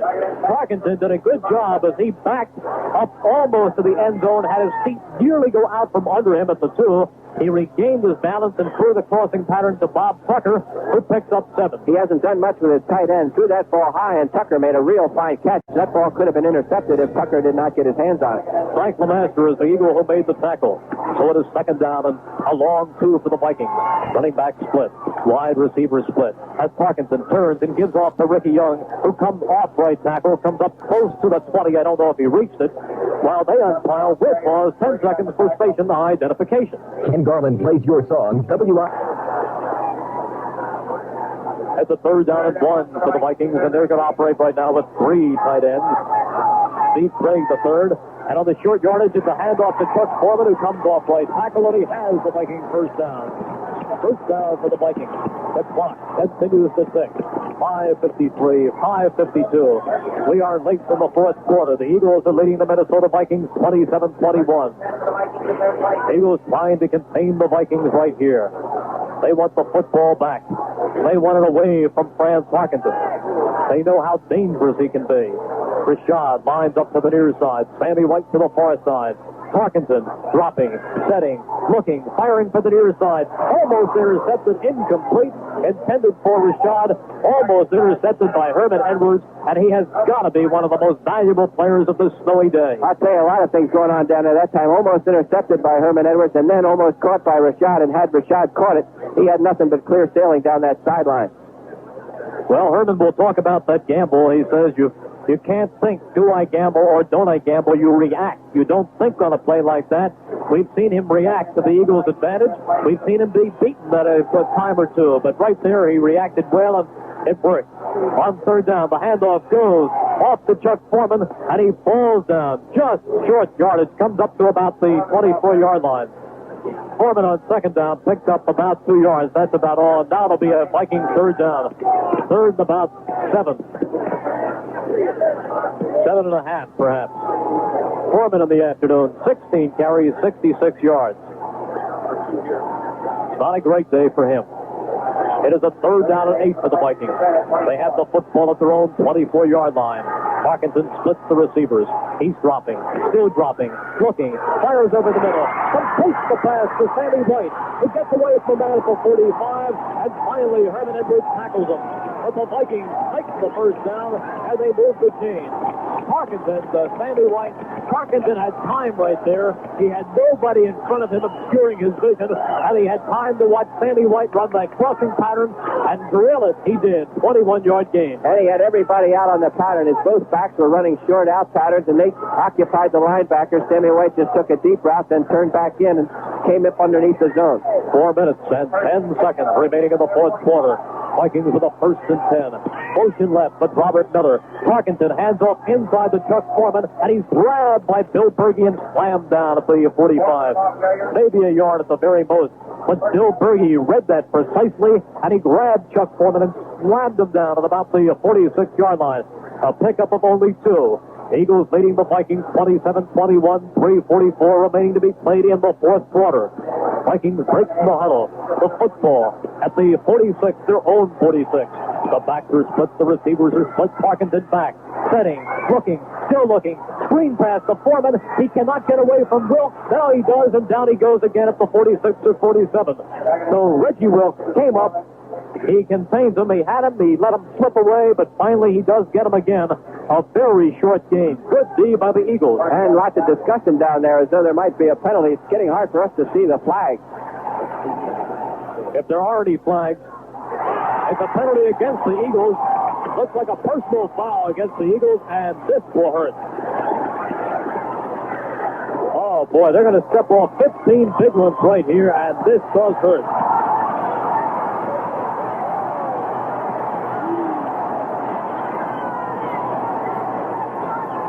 see the flag laying on about the 35-yard line. Close to the head. Number 66, defense, first down. Well, the personal foul is against Berge. And they step off the penalty yardage. And now the Vikings have the football at across the Eagle 40, inside the 40, down at the 36. Down at the 36. First and 10 for the Vikings. They swap their wide receivers. Rashad, inside Rashad is Sammy White. Parkinson fires, screen left, almost intercepted by Edwards, incomplete, intended for Rashad. Edwards had the bead that time, and if he had taken it, he would have gone 70 yards for a touchdown, but the ball just eludes his icy hands. Incomplete. What a play that would have been. But nevertheless, Herman does the job and knocks the pass away.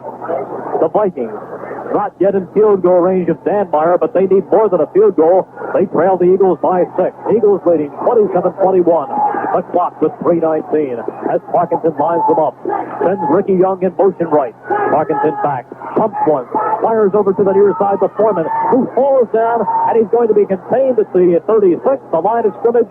No damage there. Well, that was a break for the Eagles. The Vikings ran a little screen play that time, put a couple of blockers in front of Chuck Foreman. He caught the ball and had some running room, but lost his footing and fell down and gave the Eagles time to recover.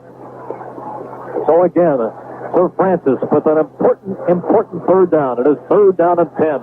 They have the ball at the 36-yard line. 2 minutes and 46 seconds as the clock continues to tick here in the fourth quarter. The crowd gets ready for action.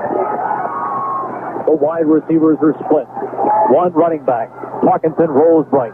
Setting. Has time. Goes long. Deep pattern. Out of incomplete. Intended for Sammy White. The pass broken up. John Shara down there at the end zone. So Parkinson that time tried to surprise the Eagles as he went for 6.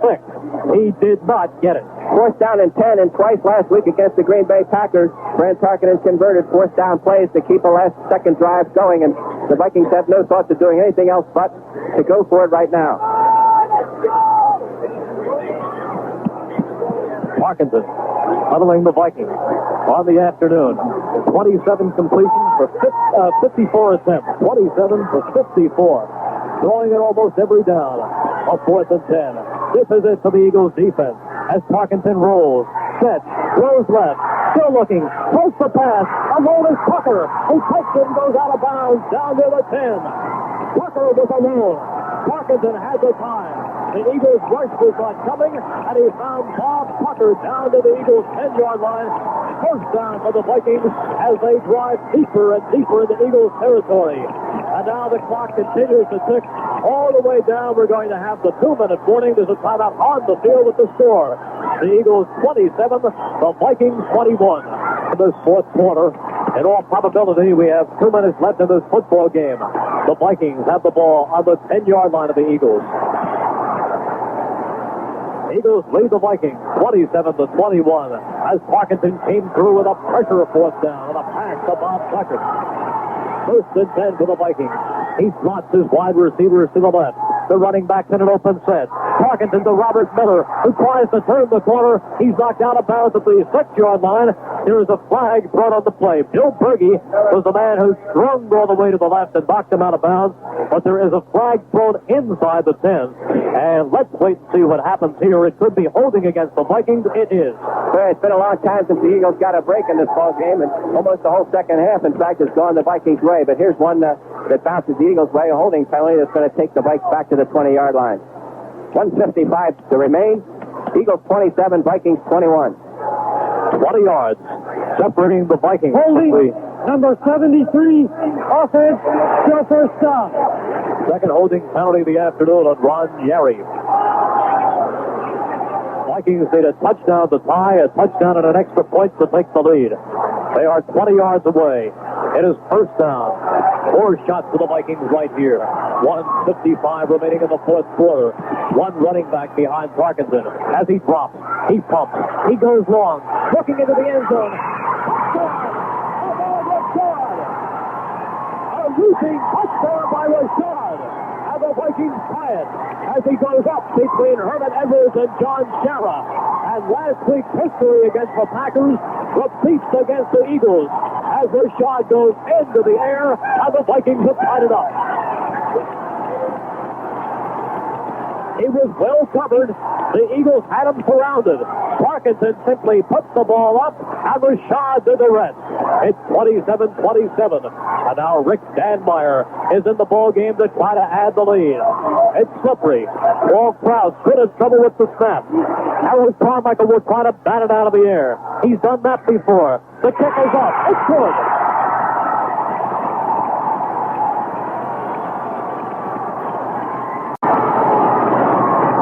And so the Vikings take the lead at 28-27. But there is still time left in this game. A minute and 49 seconds remaining. And the Eagles will take the kickoff and try to move downfield. Jim, we will have to wait and see what happens. A bad break when Ron Jaworski did not come back with the offense on that last drive. They have John Walton in there. He does not have the experience, but he does have the arm. Absolutely. And 1:49 to go. Eagles special teams now huddling around the 50-yard line, 40-yard line, trying to get something going here. A good return, a couple first downs, and who knows, this game is far from over. That drive was 90 yards, 13 plays. Ron Jaworski has the warm-up jacket off. I think he's going to come back in this ball game and try to drive the Eagles down in a 2-minute drill that they work on so often in practice. Try to drive them down.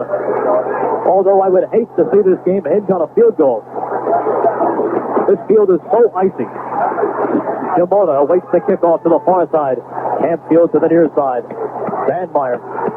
Now they have Montgomery in there, I believe, to try to take this thing down. Montgomery is in there. Shimoda and Montgomery. Here's the kickoff. It's high. It's short. It's Montgomery at the 15. To the 20. To the 25. Montgomery to the 40. 45. And he's down at the 38-yard line. So Will Wilbert did his number and took it out to the 38. And they have some operating position. Eagles are first and 10. The ball at their own 38-yard line. And it is Jaworski in the game. Right. Just going to say, Ron Jaworski is the quarterback. Good position here on the 38-yard line. And Wilbert, in a game of so many inches here, narrow break, almost breaks that one all the way. A minute and 42 seconds remaining in this fourth quarter. Eagles trailing the Vikings by a point. Out to the near side comes Kenny Payne and Harold Carmichael. Out to the far side goes Charlie Smith as they operate with three wide receivers. Back to the open set.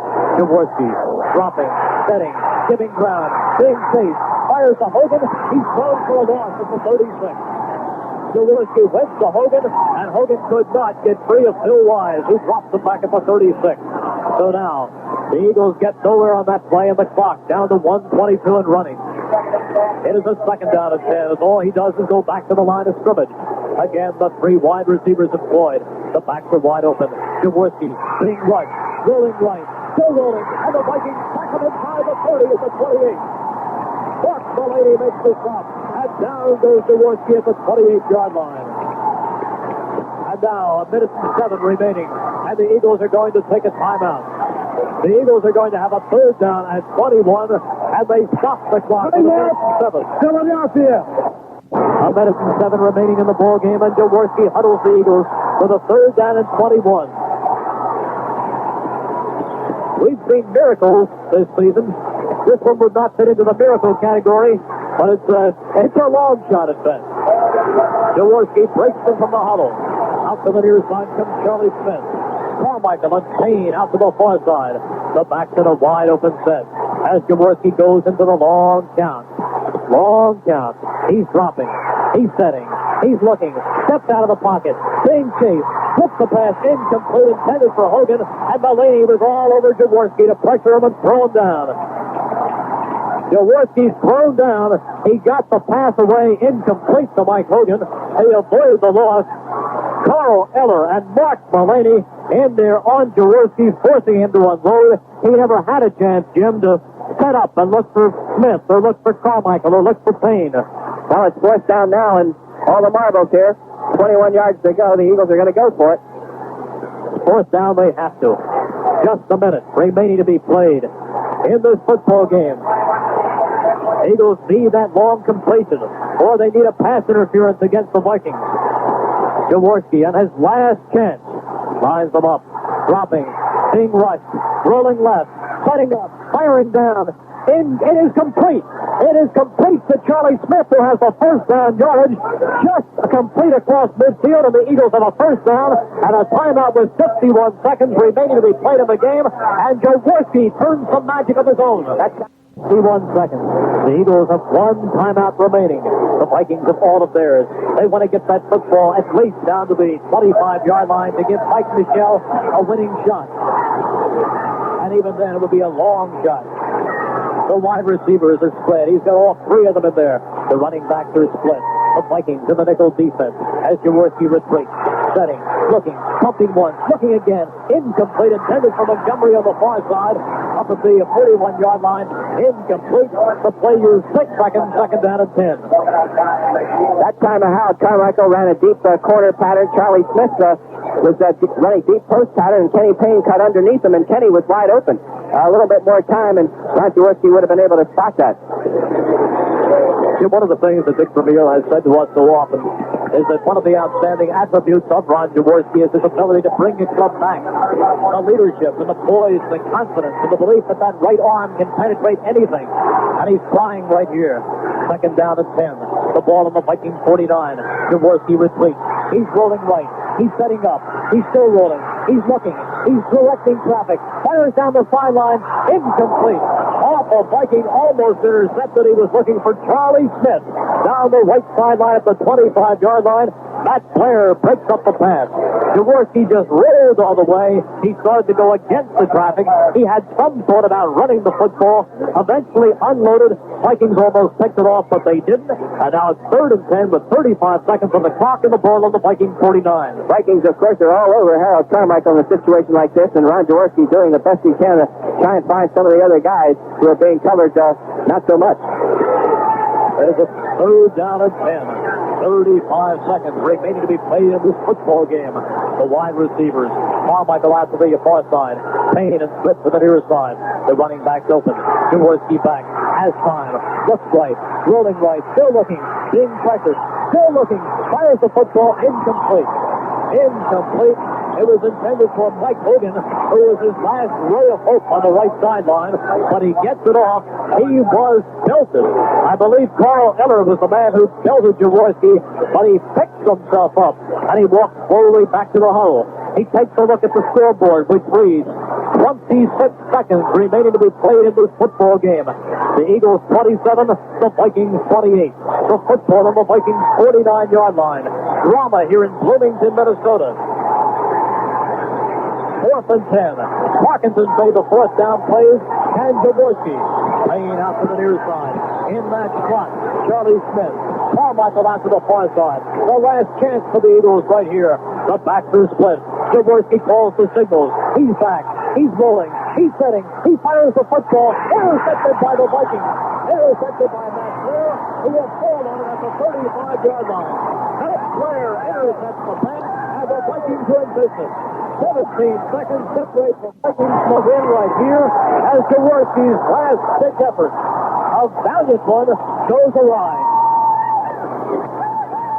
17 seconds remaining to be played in this football game, and Jim, there's one thing we can be pretty certain of, and you know what it is. There will be no exchanges. Parkinson will merely fall on the ball. Well, I would certainly think so. A guy stay around as long as he is. It's going to clap the ball up in this situation. Very frustrating situation here overall for the Eagles. Ironically, Ken Payne has found some open daylight there, and Ron Jaworski just couldn't get enough on the football to get it over the head of Blair and into the arms of Ken Payne. 17 seconds left, and I have learned to stop giving the credits until the clock says 0, 0, 0, 0, 0. But nevertheless, it is Parkinson just falling on the football. 14 seconds, and the Eagles will use their final timeout to stop the clock, but that's all they can do. Philadelphia, the Eagles will take their final timeout right here, and Parkinson is just going to huddle them back and drop on the football one more time. But we do it. We do it all game long. Even when the Eagles led the Vikings 27-14 at halftime, there wasn't one person in the Eagles organization watching this football game thinking this was all but locked up. We've seen Mike Parkinson do it seemingly 100 times. He comes back, and when there are points to get, points needed, he somehow finds ways, invents ways, devises ways, but comes up with ways to get those points on the scoreboard. He's done it before, and unfortunately for the Eagles, He has done it this afternoon. 14 seconds remaining to be played in this football game, and this should do it. As Parkinson falls on the ball, and the crowd gets to their feet, and they count the seconds off the clock. 7, 6, 5, 4, 3, 2, 1. It's over. The Minnesota Vikings have defeated the Eagles. The final score, the Vikings 28, the Eagles 27.